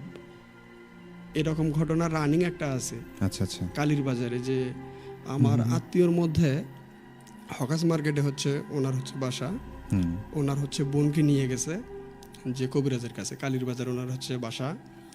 যে আমার বোন একটা ছেলের সাথে রিলেশন করে, তা আমার ইচ্ছা নাই আর কি, ছেলেটা টেলিকম বিজনেস আছে, যে আমি ওখানে বিবাহ দিব না, আপনি এখন সম্পর্কটা ওখান থেকে ডিসকানেক্ট করে দেবেন। তা যাই হোক, কবিরাজের বয়স 50+, তার হচ্ছে ছেলে আছে, বেটার বউ আছে, নাতি নাতনিও আছে। কবিরাজের কেন জানি মেয়েটাকে ভালো লাগছে ভাইয়া। আচ্ছা আচ্ছা। এখন ওই মেয়েটা কবিরাজকে ছাড়া কিছুই বোঝে না, এমনকি 2-3 বছর এরকম অনেক কিছু হয়েছে, কবিরাজকে অনেক ভয় ভীতি দেখানো হয়েছে, যে এমনটা কেন করবে, আমার তো বোনের বয়স 22-23, আপনার বয়সের সাথে কোনো মিল নাই। কিন্তু কবিরাজ মেয়েটাকে ছাড়ে নাই, মেয়েটা অন্য এক জায়গায় বিয়ে দিছিল, কিন্তু মেয়েটা তারপর ওখানে সংসার করে নাই, মেয়েটা এখন কবিরাজের সংসার করতেছে। কারণ কি, মেয়েটা যা করতেছে মেয়েটা আসলে নিজে থেকে করতেছে না, মেয়েটার শরীরে জিনটার মাধ্যমে করতেছে। তারপরে আমি দাদাকে বললাম যে দাদা পরে কি করলেন, কয় যে আমি যখন ওই যে কাজটা করার পরে তো হচ্ছে হলো, যখন মাথাটা কাটতে যাব, জিন তো সহজে কাটতে দিবে না, অনেক জোর জুলুম করিয়া, যে মানে আমাদের জোর জুলুম বলতে কি, ওনারা যে কবিরে যে সিস্টেমটা আর কি, আচ্ছা, ওগুলোর মাধ্যমে যখন মাথাটা কাটানোর পরে যে ওদেরকে ওই জিনটা তখন বলে একটা মন্ত্র শিখে দেয়, পাসওয়ার্ডের মধ্যে একটা সিস্টেম শিখে দেয়, যে যখন ওই জিনটাকে তার দরকার হবে এমনটা করলে জিনটা হাজির হবে। আর হচ্ছে ওই জিনের মাধ্যমেই কবিরাজরা যত ধরনের মানে কালো জাদুগুলো আছে ওই জিনের মাধ্যমে করে ভাইয়া। আচ্ছা, যে অবশ্যই এটা তো জিনের মাধ্যমে করে। হ্যাঁ, তখন উনি কি করলো, যে ওখান থেকে যখন মাথাটা কাটার পরে তখনও ভাইয়া মানে দেখা গেলো যে কবরের ওখানে মনে হয় মাটি মানে ভেঙে পড়ে যায়, মানে জোরে জোরে চিৎকার শব্দ আসে। হ্যাঁ, তখন উনি যখন মানে কাটা সম্পূর্ণ করলো, তখন ওইটা একটা কালো কাপড় দিয়ে সুন্দর করে মোড়ে বাড়িতে নিয়ে এসে অনেক মানে কাজও করে আর কি, ওইটা দিয়ে ওটা 39 দিন না কয়দিন ওটা ওনারা একটা মাটির হাঁড়িতে রাখে। রাখার পরে ওই মাথাটা দিয়ে ভাইয়া এমন কোনো কাজ নাই যে এটা করা যায় না আর কি। আচ্ছা আচ্ছা, এই ছিল আর কি গল্প ভাইয়া। Okay fine. মানিক ভাই, আপনাকে অসংখ্য অসংখ্য ধন্যবাদ। আপনার কাছে চমৎকার কিছু ঘটনা আমরা শুনলাম, যে আপনার প্রথম ঘটনাটি যেটি শেয়ার করেছিলেন সেটিও বেশ চমৎকার হয়েছে, এবং এখনকার যে ঘটনাটি শোনালেন একজন কবিরাজের, আসলে আজকে সবগুলো ঘটনাই কেন জানি কালো জাদু রিলেটেড। যেমন আমি প্রথম মেইলটি আপনাদেরকে পড়ে শোনালাম, সেটাই কালো জাদু রিলেটেড একটি ঘটনা, এবং আমার কাছে এই মুহূর্তে আমি আসলে আগে পড়ার সুযোগ হয়নি, একটু ব্যস্ততার কারণে, আমার সামনে পরীক্ষা। তো আসলে এখন আমি একটু পরে দেখলাম যে আমার আসলে যতগুলো ঘটনা আজকে সিলেক্ট করেছি সবগুলো ঘটনাই কালো জাদু রিলেটেড। যেমন আমাদেরকে শাহপরান না, আদিল নামে একজন আমাদেরকে ঘটনা পাঠিয়েছিলেন, সেই ঘটনাটিও একটি ব্ল্যাক ম্যাজিক রিলেটেড। তো আমি আসলে সেই ঘটনাগুলোতে যাব, বাট আসলে যেহেতু মানিক ভাই এসেছেন এবং গত এক এপিসোডে এসেছিলেন উনি, ওনার কাছে আমরা ঘটনা শুনেছিলাম, এবং আরও কিছু ঘটনা ওনার বাকি ছিল। আমরা আসলে সেই ঘটনাগুলো আজকে সুযোগ হলে শুনবো তার থেকে। তো এই মুহূর্তে আমি আসলে আপনাদের কথাবার্তাগুলোই যেতে চাই, এবং তারপরে আবারও মানিক ভাইয়ের কাছে ফিরতেই পারি অবশ্যই।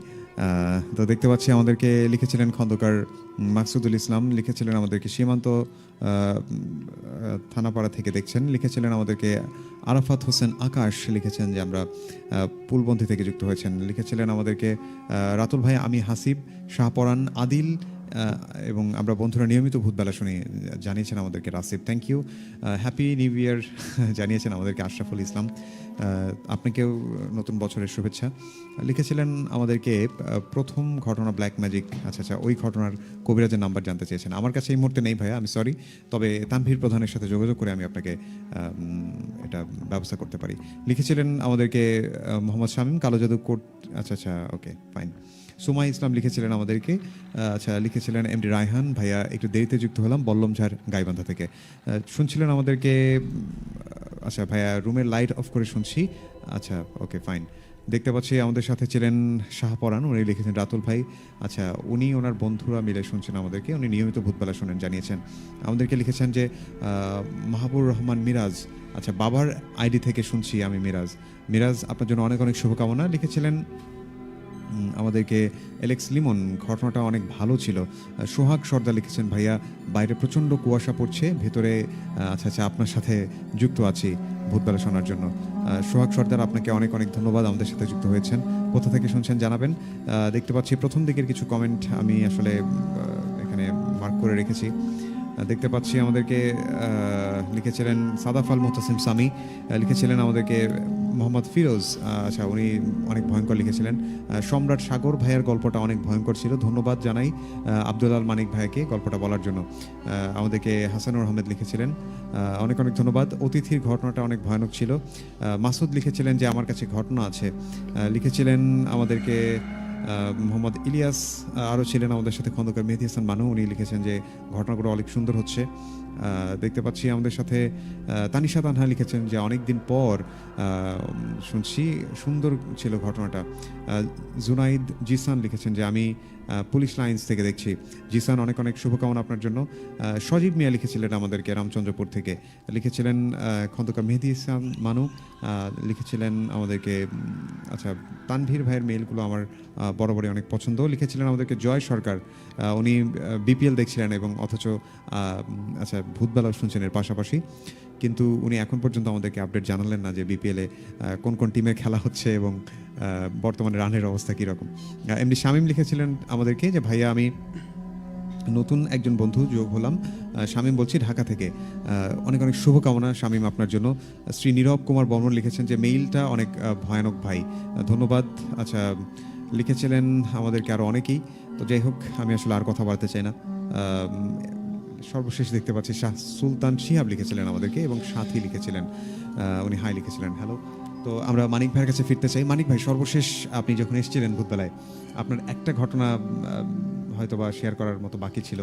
আপনি আপনার সম্ভবত মাছ ধরার কেন্দ্রিক একটি ঘটনা, নাকি আপনার ফার্ম সম্পর্কে? জি জি জি। আমি হচ্ছে 2025 সালের শুরুতে চাকরি বাদ দিয়ে, ভাই মাইক্রোফোনটা একটু কাছে নিতে হবে, চাকরি বাদ দিয়ে মানে মাছ চাষ শুরু করি আর কি। ওকে। আমি হচ্ছে বিকাশ কোম্পানিতে চাকরি করতাম। জি। পরে আমি ছোটবেলা থেকে একটা স্বপ্ন ছিল যে চাকরি পরের অধীনে বেশি দিন চাকরি করব না আর কি। আচ্ছা। বাড়িতে বলতাম যে চাকরি করব না, বাড়ি থেকে বলতো যে পাগল হয়ে গেছে। 20-22 হাজার টাকা বেতনে চাকরি বাদ দিয়ে এ বলে মাছ চাষ করবে। কয় তুই গাইবান্ধা একটা দোকান দে। বললাম আচ্ছা, না। আচ্ছা। কয় না হলে বিদেশ যা। বললাম যে না, এটাও সম্ভব না। তা পরে বললো যে কি করতে চাস। পরে বললাম যে নিজেই কিছু করব, কাউকে চাকরি দিতে পারি বা না পারি নিজের ইচ্ছা মতো করবো আর কি।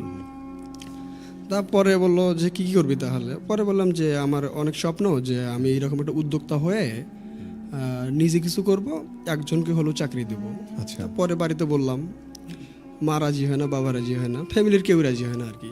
জোর জুলুম করে আমাদের হচ্ছে রামচন্দ্রপুর ইউনিয়নের পরপর দুইবারের চেয়ারম্যান মরহুম জনাব রফিকুল ইসলাম চেয়ারম্যান, আচ্ছা। ওনার একটা মাছের প্রজেক্ট আছে আর কি, মেঘডুমুরের বিল, আচ্ছা। যেখান থেকে আমি আসলে সবসময় কমেন্ট করি আর কি, সময় সুযোগ পাইলে কমেন্ট করি।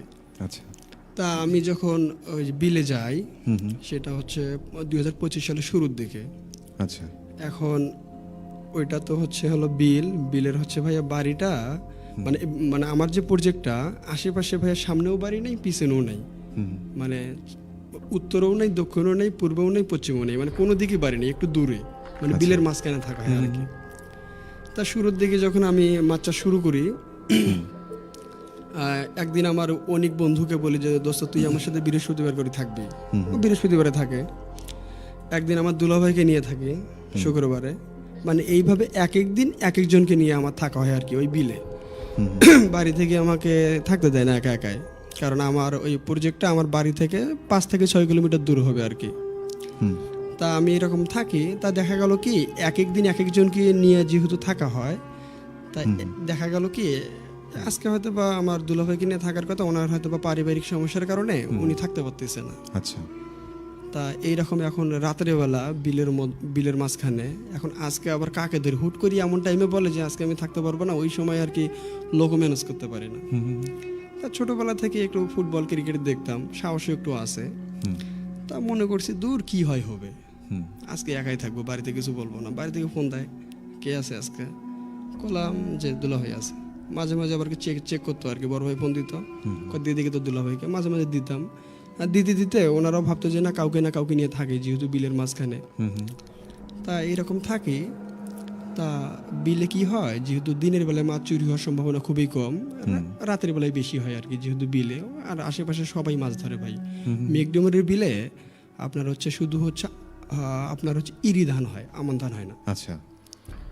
ওই বিলটাতে প্রচুর পরিমাণে মাছ, যে কোনো দেশি প্রজাতির মাছ পাওয়া যায় অ্যাভেলেবেল। প্রতিদিনে 5-6 জন লোক আছে যারা আসলে মাছ ধরে জীবিকা নির্বাহ করে, অন্য কোনো কাজ করে না, এখনো মাছ ধরে আর কি। তা আমার ওখানে ভাইয়া গাছ আছে অনেক, না হলো 2000-এর মতো গাছ আছে আর কি, সব ধরনের আম, লিচু, বড়ই, পেয়ারা। তা আমার ওখানে ঘর আছে 2টা। তা আমি যে ঘরটাতে থাকি ওই ঘরের মনে করেন সাথে লিচুর গাছ আছে একটা। তা আমি আর জানতাম না যে ভাইয়া আমার ওখানে জিন থাকে। আচ্ছা। জিন এটা থাকে এটা আমি জানতাম না। তা আমি হচ্ছে রাতের বেলা বেশিরভাগ রেডিও সারা বেলা তো প্রতিটা শোনার চেষ্টা করি, হয়তো বা ব্যতিক্রমে 1-8টা মিস হয়। রেডিও সারা বেলা শুনি রাতে 11টা পর্যন্ত, ভালো লাগে। আচ্ছা। তারপরে ইউটিউবে মনে করেন অনেক কিছু ডাউনলোড করা থাকে, ওগুলো দেখে সময় পার করি। তা আমি মাঝে মাঝে দেখি যে আমার ঘরের পাশ দিয়ে মানে কেউ হেঁটে যাচ্ছে। আচ্ছা। যেহেতু রাতের বেলা আমার ওখানে কদমের গাছ আছে আমার একদম ঘরের উপরে ভাইয়া, যখন একটা কদমের ফুল যখন মনে করেন পরে টিনের উপরে শব্দ হয়, মনে হয় যে উপর থেকে মনে হয় একটা মনে করেন পাথর পড়লো আর কি। মনে করেন রাতের বেলা একটা পাতা পড়লেও ভয় লাগে, যখন রাত 2-3টা বাজে যখন কদম পড়ে, মানে যদিও সাহস আছে যেহেতু বিলে থাকি, ভয় লাগে আর কি। তা আমি দেখতেছি যে আমার ঘরের পাশ দিয়ে একদম স্পষ্ট কেউ হেঁটে যাচ্ছে। আমি মনে করতাম যে আমার ওখানে আবার কি গাছ বেশি থাকার কারণে যেটাকে ধারিয়া বলে আর কি। আচ্ছা। আমার ঘরে আবার কি যে কোনো খাবার, শুকনো খাবার থাকলে আমি দেখতাম প্রতিদিন ব্যাগের ভিতরে আসতো ধারিয়া, হাসি ঢুকতো। তারপরে আমার ওখানে যে টেবিল আছে, মাঝে মাঝে চাল ডাল এগুলো মানে রাখি দিতাম, আমি দেখতাম যে ধারেগুলো আসি খাইতো।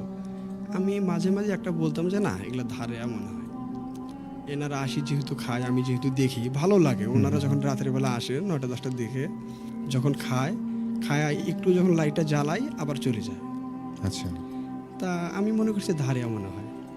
হুম হুম। তা এটাই আমার চিন্তা ভাবনা ছিল যে মাঝে মাঝে কিন্তু আমার কেন জানি সব মানে সন্দেহ হতো কি রে, মানুষের পায়ের যে শব্দ আর ধারিয়ার শব্দ এটা তো কোনোদিন এক হতে পারে না। না।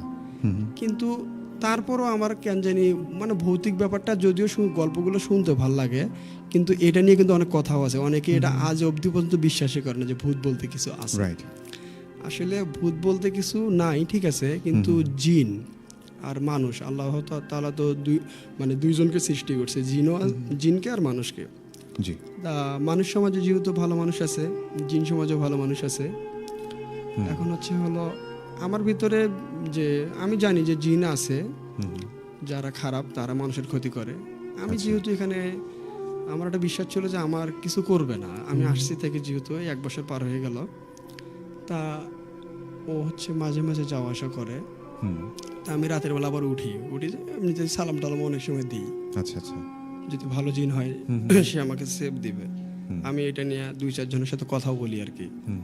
তা আমি যখন হচ্ছে আবার হচ্ছে যখন প্রথমের দিকে একা একা যখন বেশি থাকতাম, রাতের বেলা আমি ভয় তো বেরো হতাম না আর কি, যে না জানি যদি রাতের বেলা ওর সামনে আসে ওই সময় আমার কি হতে পারে।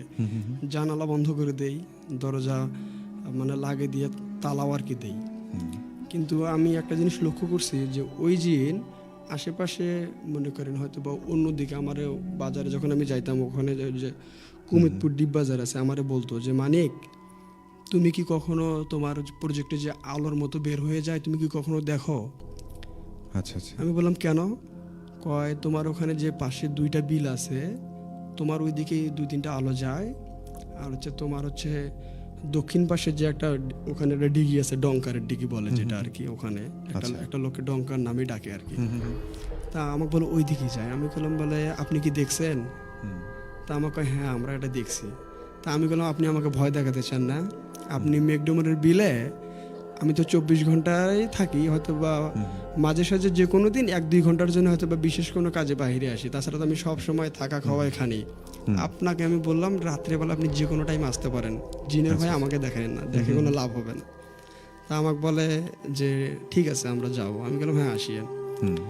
পরে আমি একটা জিনিস দেখছি যে আমার ওখানে যে জিনটা আছে আজ অবধি পর্যন্ত আমার কোনো ক্ষতি করে নাই, কিন্তু ওখানে যারা মাছ ধরতে যায় ভাইয়া, এ পর্যন্ত যারাই গেছে রাত 2টা-2:30টার দিকে, মানে কারো না কারোর সাথে মানে মনে করেন দেখা গেলো একজনে মাছ ধরতে গেছে, আমরা হচ্ছে অনিকার আমি ঘুমাইছি, রাত 2টা-2:30 বাজে, দেখি যে একজন মাছ ধরতেছে, উনি মনে করেন মাছ থুইয়া লাইট থুয়ে দৌড় শুরু করে দিছে, আমার প্রজেক্টের কাছাকাছি আসছে। আচ্ছা আচ্ছা। তা আমরা পরে গেলাম, আমি আরো মনে করছি দেখি কি হয়েছে। তো অনেককে বললাম দোস্ত চল দেখি কি হয়েছে। যা দেখি যে ভাই লাইটও পড়ি আছে, আপনার হচ্ছে কেডা পড়ি আছে আমার প্রজেক্টের পাশে। তা আমরা পরে ওনার পিছনে পিছনে গেলাম যে ভাই কি হয়েছে?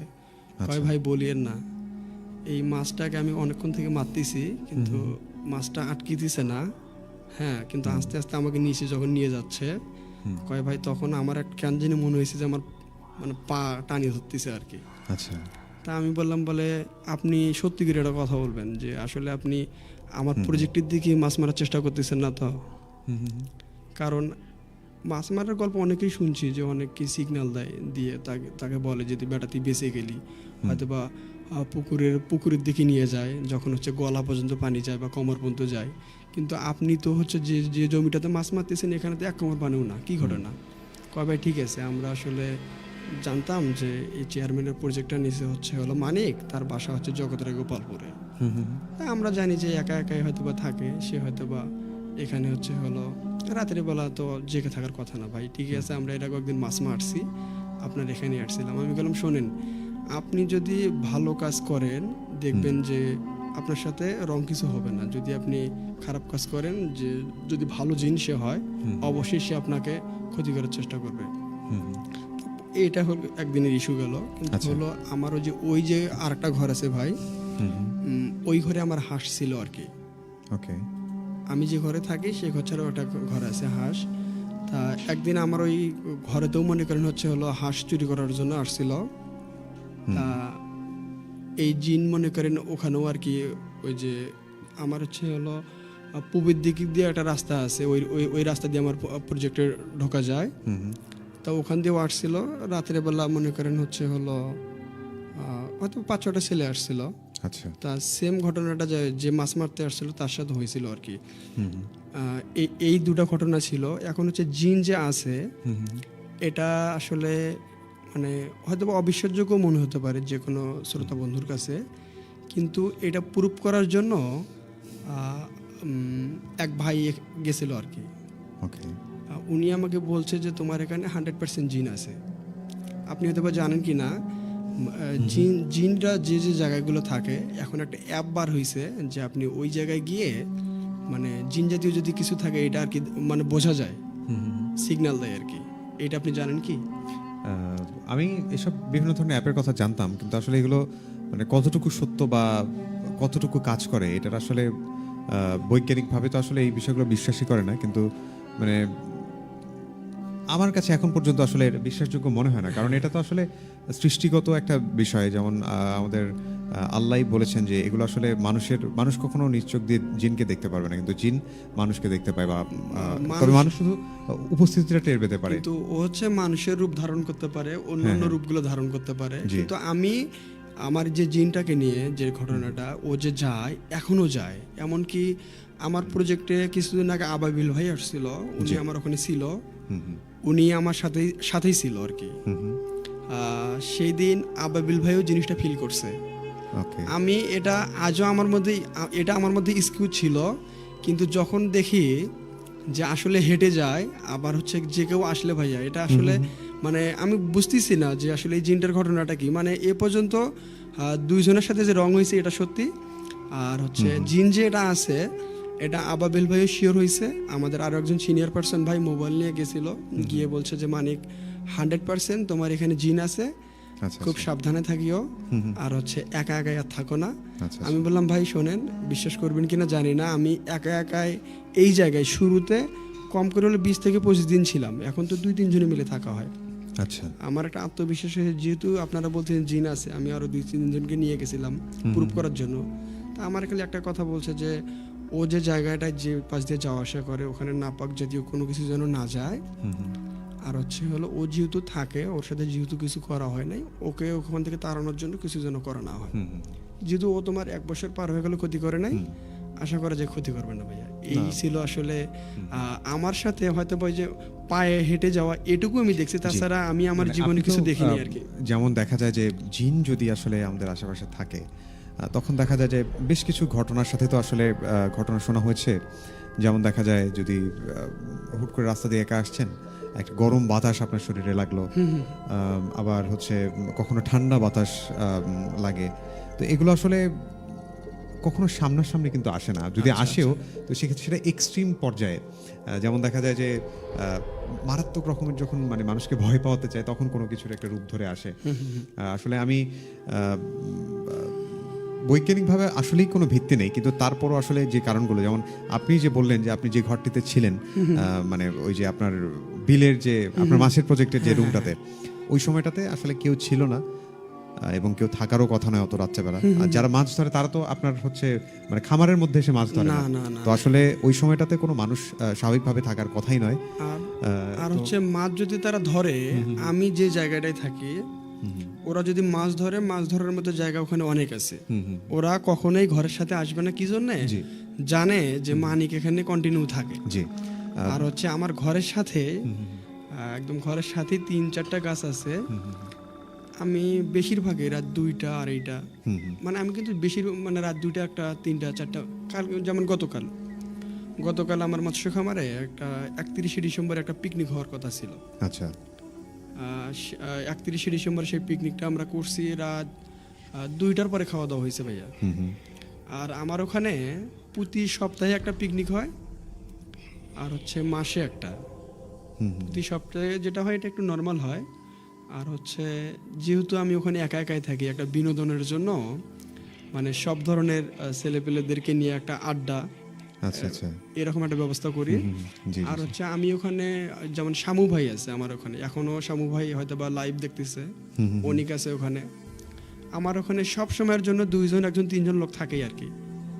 রাতের বেলা এখন 2 3 থাকি।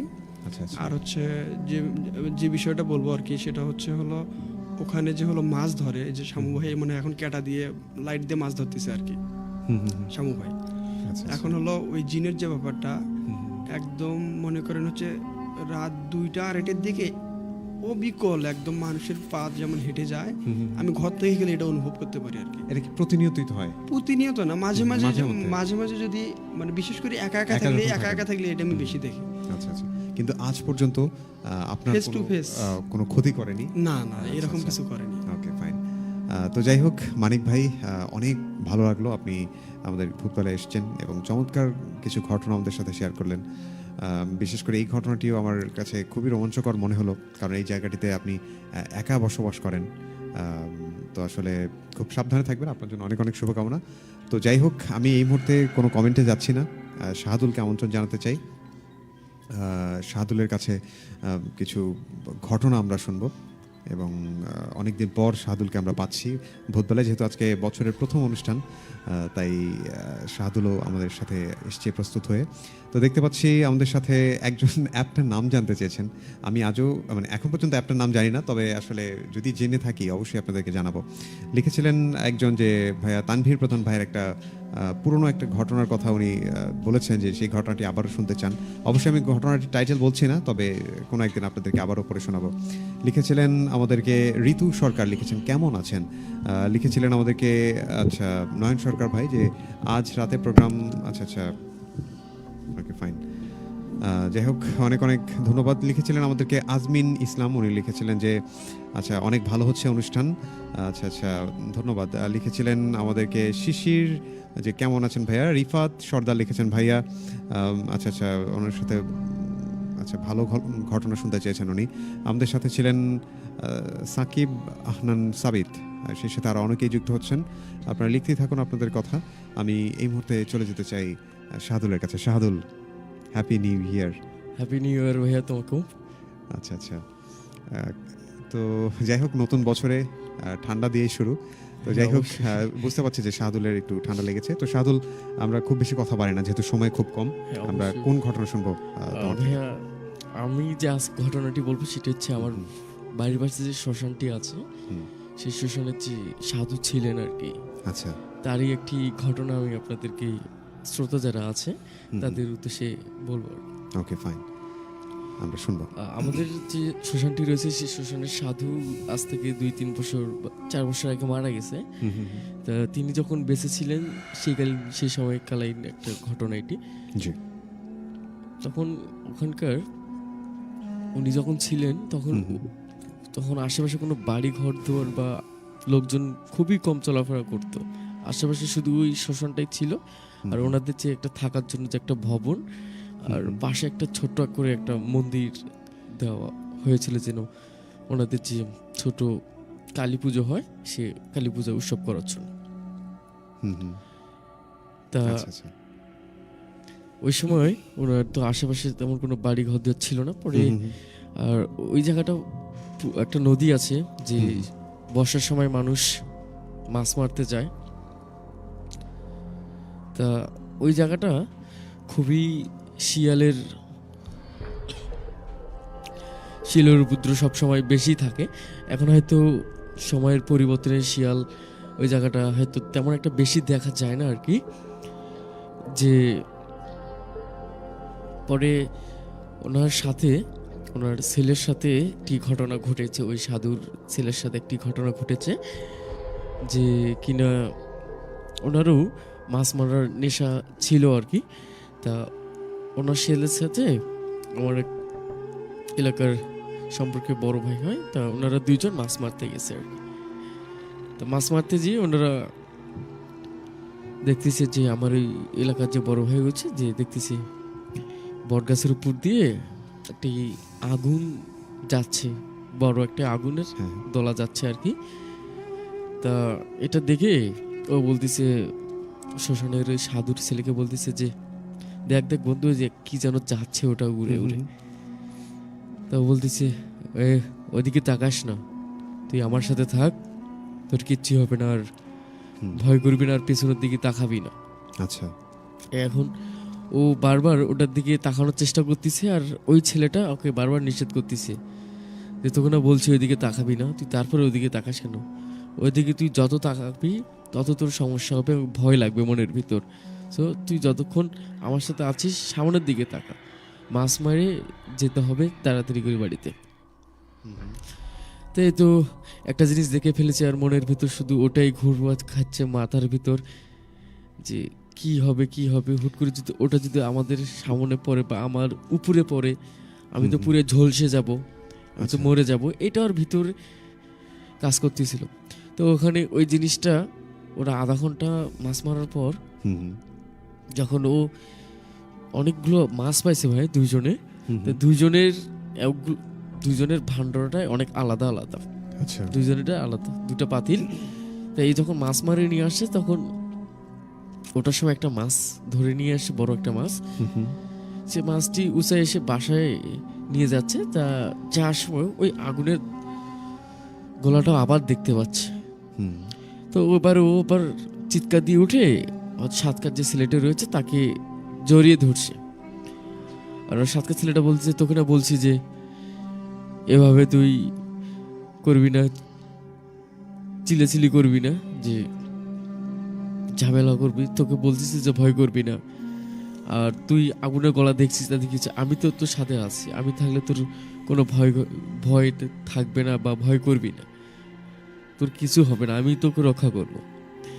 তো এই বলে ও তো নাসরবান্দা কান্নাকাটি শুরু হয়ে গেছে, ভয় পাচ্ছিছে, বারবার ওর সাথে বলতেছে যে তুই আমাকে আগে দিয়ায়, আর বাসায় এগিয়ে দিয়ায়, আমি তাড়াতাড়ি আমাকে দিয়ায়। তা ওই যে ওকে বাসায় দিয়ে আসলো, পরে আবার একটা যখন মাছ পেয়েছে, যে দেখে যে পাতিলে যে বড় মাছটি ছিল, সে বড় মাছটি পাতিলে নেই আর কি, বড় মাছটি নেই। এখন ও তো অবাক হয়ে গেছে, কি বড় মাছটি কোথায় গেল? তো বড় মাছটি ধরলাম, আবার এখানেও বড় মাছটি ধরার পর আমি ওকে উপরে তুলে 2-3টা আছাড় মারছি, যেন মানে আধা মরা বা আহত হয় মাছটি, যেন নড়তে না পারে বা লাফালাফি না করতে পারে, ওই জন্য আমি আছাড় দিয়ে রাখছি। তো বাসায় এসে দেখি যে মাছটি নাই। এখন ওর আম্মুকে জিজ্ঞেস করতে, আম্মু বড় মাছটি কি করছেন, কাউকে দিয়েছেন নাকি কোনো কুকুর বা বিড়াল নিয়ে গেছে কিনা? আর আম্মু বলতেছে না না, আমি তো মাছ ঢালার সময় বড় মাছ দেখিনি, বা এখানে ঢালার সঙ্গে সঙ্গে কুকুর বা বিড়াল কে নিয়ে যাবে এখান থেকে, আর আমি কাকেই বা দিতে যাব? তা ও আবার এটা চিন্তা করতে করতে যখন রাত্রেবেলা ঘুমাইছে, তখনই ওর ওই যে মাছটি ভাইয়া, ওই মাছটি ভিন্ন রূপে আসছে ওর কাছে রাত্রে স্বপ্নতে, যে বলতেছে তুই আমাকে ধরছিস এবং আমাকে আসার মারছিস, তুই আমাকে আহত করছিস, তোরকে কেউ আর বাঁচাতে পারবে না, তুই এখান থেকেই তুই আমার হাত থেকে বাঁচতে পারবি না, তুই যেখানে যাবি আমি তোর সাথে সাথেই সেখানে যাব। আচ্ছা। তো এরকম 2-3 মিনিট পর ও যখন ঘটনাটি শুনলো বা দেখলো স্বপ্নেতে, ওটা চিৎকার করে উঠছে, যে বলতেছে আম্মু বাঁচাও, আম্মু বাঁচাও আমাকে, আব্বু বাঁচাও। তো চিৎকার করার পর পাশের রুম থেকে ওর আব্বু আম্মু চলে আসলো, আসার পর জিজ্ঞাসা করতেছে কি হয়েছে? বলতেছে আম্মু এই কাহিনী, এই ঘটনা, যে আমি একটি বড় মাছ পেয়েছিলাম, সেই বড় মাছটি একটি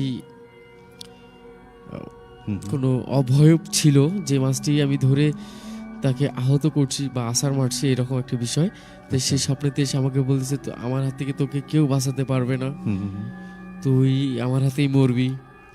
এইগুলো কথা উনি ওনার মা বাবাকে শেয়ার করলেন। আচ্ছা। তা ওনার মা বাবা পরের দিন আবার শ্মশানের যে সাধু আছে সেই সাধুর কাছে গেলেন, বলতেছে যে আমার ছেলের সাথে তো এই ঘটনা ঘটেছে, আপনি একটু যদি জিনিসটা দেখতেন আর কি। ওখানে ওই কথাটা শোনার পর ওনার যে ছেলে ছিল সেই ছেলেটি বের হয়ে আসলো, বলতেছে ও তো আমার সাথে গতকালকে রাত্রে মাছ মারলো, জি। ওর আবার কি হলো। পরে ওনার ছেলে বলতেছে যে রাত্রেবেলা ও 2বার মাছ মারা যাওয়ার সময় আর একবার আসার সময় আগুনের গলা দেখেছে। আচ্ছা। তো এই দেখার পর ওই ভয় করছে। আমি ওকে অনেকবার সান্ত্বনা দিয়েছি যে আমি আছি, তোর কিচ্ছু হবে না, তুই আমার সাথে সাথে থাক, আমার পাশাপাশি থাক, তোর তোর কোনো কিছুই ক্ষতি হতে দেব না আমি। কারণ ওর ভিতর একটা মানে সাহস ছিল কি, আমি তো আমার বাবার একটা সাধু মানুষ, বা কোনো কিছু হলে তো আমি নিজেকে রক্ষা করতে পাবো বা অন্য কেউ রক্ষা করতে পাবো। তো ওর মনের ভিতরে এই সাহসটা ছিল। কয় আপনার ছেলে বারবারও বলার পরও ওই ঘটনাগুলো ও মনে করতে থাকে। পরে যখন আমরা মাছ মেরে যাওয়ার সময় তারপরেও দেখে যে আমাদের যে বটগাছটা রয়েছে সে বটগাছের উপর দিয়ে আগুনের গলা যাচ্ছে, সেটা আবার বলতেছে। তো একটা সময় আমি ওকে রাগ হয়েছি, তারপর তো ওকে বাসায় রেখে আসলাম। আসার পর তখন এইসব কাহিনী পরে সাধু ওখানে বলছে ঠিক আছে, আচ্ছা, আপনারা আজকে না, আজ থেকে 2-3 দিন পর আসেন, আমি ওকে সুস্থ করে তুলবো, হনে আর কি হয়েছে সেটাও দেখব। তা 2-3 দিন পর সাধুর কথা অনুযায়ী ওনারা আসলেন, ওনাদের ছেলেকে নিয়ে আসলেন। নিয়ে এসে সাধুর ওনার সামনে বসালেন, আসনের সামনে বসালেন। নিয়ে ওনার সরিষার তেল এবং সরিষার তেলের সাথে পানি মিক্স করে 3-4 বার ছিটা দিলেন ওনার শরীরে, ছিটে দিলেন। দেওয়ার পর ছেলেটা যেন ঝাঁকি দিয়ে উঠলেন। আমরা ভয় করলে যেরকম ভাই গা শিগড়ে ওঠে বা এরকম কাঁপিয়ে উঠি, সেরকম ছেলেটা শিগড়ে উঠলো। ওরপর দেখতেছে সাধু, দেখতেছে যে না, এখন তো শুধু স্বপ্নেতে আসেনি, আর ভিতরেই বশ করে ফেলছে এই 2 দিনে। পরে সাধু যে ঠিক আছে, আমি যা যা নিয়ম কানুন বলে দিচ্ছি, আর যেটা যেটা দিব সেটা সেটা আপনারা পালন করবেন যত সময়। তা সাধু ওনাকে সরিষার তেল এবং পানি মিক্স করে ওটা পুরে দিলেন, যেটা দিনে 3 বার করে শরীরে মাথায় মাখবে আর কি। আর যেটা যখন মাখবে শরীরটা যেন পবিত্র থাকে। তো ওনার কথা শুনিয়ে ওনার কথা মতন কাজ করতেছে, এবং ওই যে অবয়বটা ওর ভিতরে ঢুকছে, বস করছে, তাকে বের করার চেষ্টা করছে। তা ঠিক 7 দিন পর ওই অবয়বকে পুরোপুরি ওর ভিতর থেকে বের করে দিচ্ছে, এবং বটগাছের নিচে ছিল, বটগাছে পুরোপুরি সে বটগাছ থেকে ওকে ওখান থেকে আলাদা করে অন্য জায়গায় পাঠিয়ে দিচ্ছে তিনি। পরে ওই ছেলের মা বাবা আসলো ওই লোকের কাছে, সাধুর কাছে, এসে বলতেছে বাবা, ওটা তো কাকা করে ডাকতো, তা সেই হিসেবে ওনারা বাবা করে এসেই বলতো যে বাবা, আমার ছেলে অনেক সুস্থ হয়েছে, আপনার এই তেলের কারণে বা পানি পড়ার কারণে আমার ছেলে অনেকটা সুস্থ হয়েছে। এখন ভালো ভালো সবসময় খাওয়া দাওয়া করে, নিয়মিত খাওয়া দাওয়া করে, বাইরে যায় না, পড়াশোনা, বিভিন্ন ধরনের কথাবার্তা বলে। পরে 7 দিন পরে সাধু ওই ছেলেকে একটা তাবিজ দিলেন, যে এই তাবিজটা তুমি রেখে দিবা যেন তোমার কোনো ক্ষতি না হয়। আচ্ছা। তাবিজটা 1 মাস রেখে দিয়েছে। তারপর সাধু বলেছে ঠিক আছে, এখন আর তোমার এটা কোনো কাজে আসবে না, তুমি এখন বিপদ মুক্ত, আর তোমাকে কোনো অভয় বা জিন বা কোনো ধরনের ভূত বা কোনো ধরনের যে জিনিসগুলো আছে, ভৌতিক যে ঘটনাগুলো আছে, সেগুলো তোমার সাথে আর ঘটবে না। তা সাধু যে কথাটি বলে গেছেন, ওই ছেলেটি এখন পর্যন্ত আমার দেখা, ওনার সাথে যতদিন পর্যন্ত চলাফেরা করা হয়েছে বা চলাফেরা করি, ওনার সাথে এই ধরনের ঘটনা আর ঘটছে কিনা আমার আর জানা নেই আর কি। আচ্ছা আচ্ছা। তা ভাইয়া, এটাই ছিল ঘটনাটি। এই ছিল ঘটনা। শাহাদুলকে অসংখ্য অসংখ্য ধন্যবাদ। বছরের প্রথম এপিসোড, আজকে 26-এর প্রথম দিন। তো যাই হোক, সবাইকে অনেক অনেক শুভকামনার, অনেক অনেক শুভেচ্ছা। আপনারা যারা দেখছিলেন আমাদেরকে এবং উপভোগ করছিলেন ভূতবেলা, আপনাদেরকে জানিয়ে রাখতে চাই, প্রতি বৃহস্পতিবার রাত 9:05 আমরা হাজির হয়ে যাই ভৌতিক ঘটনা অবলম্বনের অনুষ্ঠান ভূতবেলা নিয়ে। তো যাই হোক, আজকের ঘটনাগুলো আপনাদের কার কাছে কেমন লেগেছে অবশ্যই আমাদেরকে জানাবেন। এবং আপনাদের সাথেও যদি ঘটে যাওয়া কোনো ভৌতিক ঘটনা থেকে থাকে সেক্ষেত্রে আমাদের অনুষ্ঠানে এসে আপনাদের শেয়ার করার সুযোগ রয়েছে। সেক্ষেত্রে আপনি যদি সরাসরি স্টুডিওতে এসে শেয়ার করতে চান আমাদেরকে ফোন করতে পারেন 01713484465। এছাড়া আপনি যদি চান আপনার ঘটনা আমি পড়ে শোনাই সেক্ষেত্রে আমাদেরকে মেল করতে পারেন। আমাদের মেল অ্যাড্রেসটি হচ্ছে bhoot.sharabela@gmail.com। আমি স্পেলিংটি বলে দিচ্ছি BHOOT.SARABEL@gmail.com। আর এই মুহূর্তে দেখতে পাচ্ছি অনেকেই আছেন, যেহেতু সময় অনেক কম আমি আসলে কয়েকজনের নাম বলতে চাই শুধুমাত্র যারা শুরু থেকে শেষ পর্যন্ত ছিলেন। আমাদের সাথে ছিলেন নয়ন সরকার ভাই, ছিলেন খন্দকার মেহেদী হাসান মানু, ছিলেন আমাদের সাথে তানভীর প্রধানের একজন ভক্ত, উনি সবসময় বলছিলেন যে তানভীর প্রধানের ঘটনা শুনতে চাই। লিখেছিলেন আমাদেরকে একজন ব্যাকগ্রাউন্ড মিউজিক সম্পর্কে বলেছিলেন যে ভাইয়া পুরাতন ব্যাকগ্রাউন্ড মিউজিকটা অনেক সুন্দর ছিল। আসলে আমরা যদি ওই মিউজিকটা ব্যবহার করি আপনাদেরকে জানিয়ে রাখতে চাই আসলে আমরা একটা ভিডিও ফেসবুকে রাখতে পারবো না, কারণ কপিরাইট স্ট্রাইক আসবে। লিখেছিলেন আমাদেরকে আরও অনেকেই, যেমন বৃষ্টি আক্তার ছিলেন, হাসিব ছিলেন, শাহ পরান ছিলেন, ছিলেন আমাদের সাথে সোয়াইব ইসলাম, খন্দকার মেহেদী হাসান মানু লিখেছিলেন আমাদেরকে, সেই সাথে শফিউল ইসলাম ছিলেন চুয়াডাঙ্গা চাঁপাইনবাবগঞ্জ থেকে, জুনায়েদ খান লিখেছিলেন, ছিলেন আরও অনেকেই। তো যাই হোক, যারা যারা যুক্ত হয়েছিলেন প্রত্যেকেই অনেক অনেক শুভকামনা, অনেক অনেক ভালোবাসা। আপনারা ভালোবাসেন বলেই ভূতবেলা আছে এবং আপনারা ভালোবাসেন বলেই প্রতি সপ্তাহে প্রতি বৃহস্পতিবার আমরা ফিরে আসি এবং সে পর্যন্ত আপনাদের ভালোবাসা নিয়ে আরও সামনে অনেক দূর এগিয়ে যেতে চাই। সবাইকে নতুন বছরের শুভেচ্ছা, হ্যাপি নিউ ইয়ার অ্যাগেন। সবাই ভালো থাকবেন, দেখা হচ্ছে আগামী বৃহস্পতিবার। আসসালামু আলাইকুম।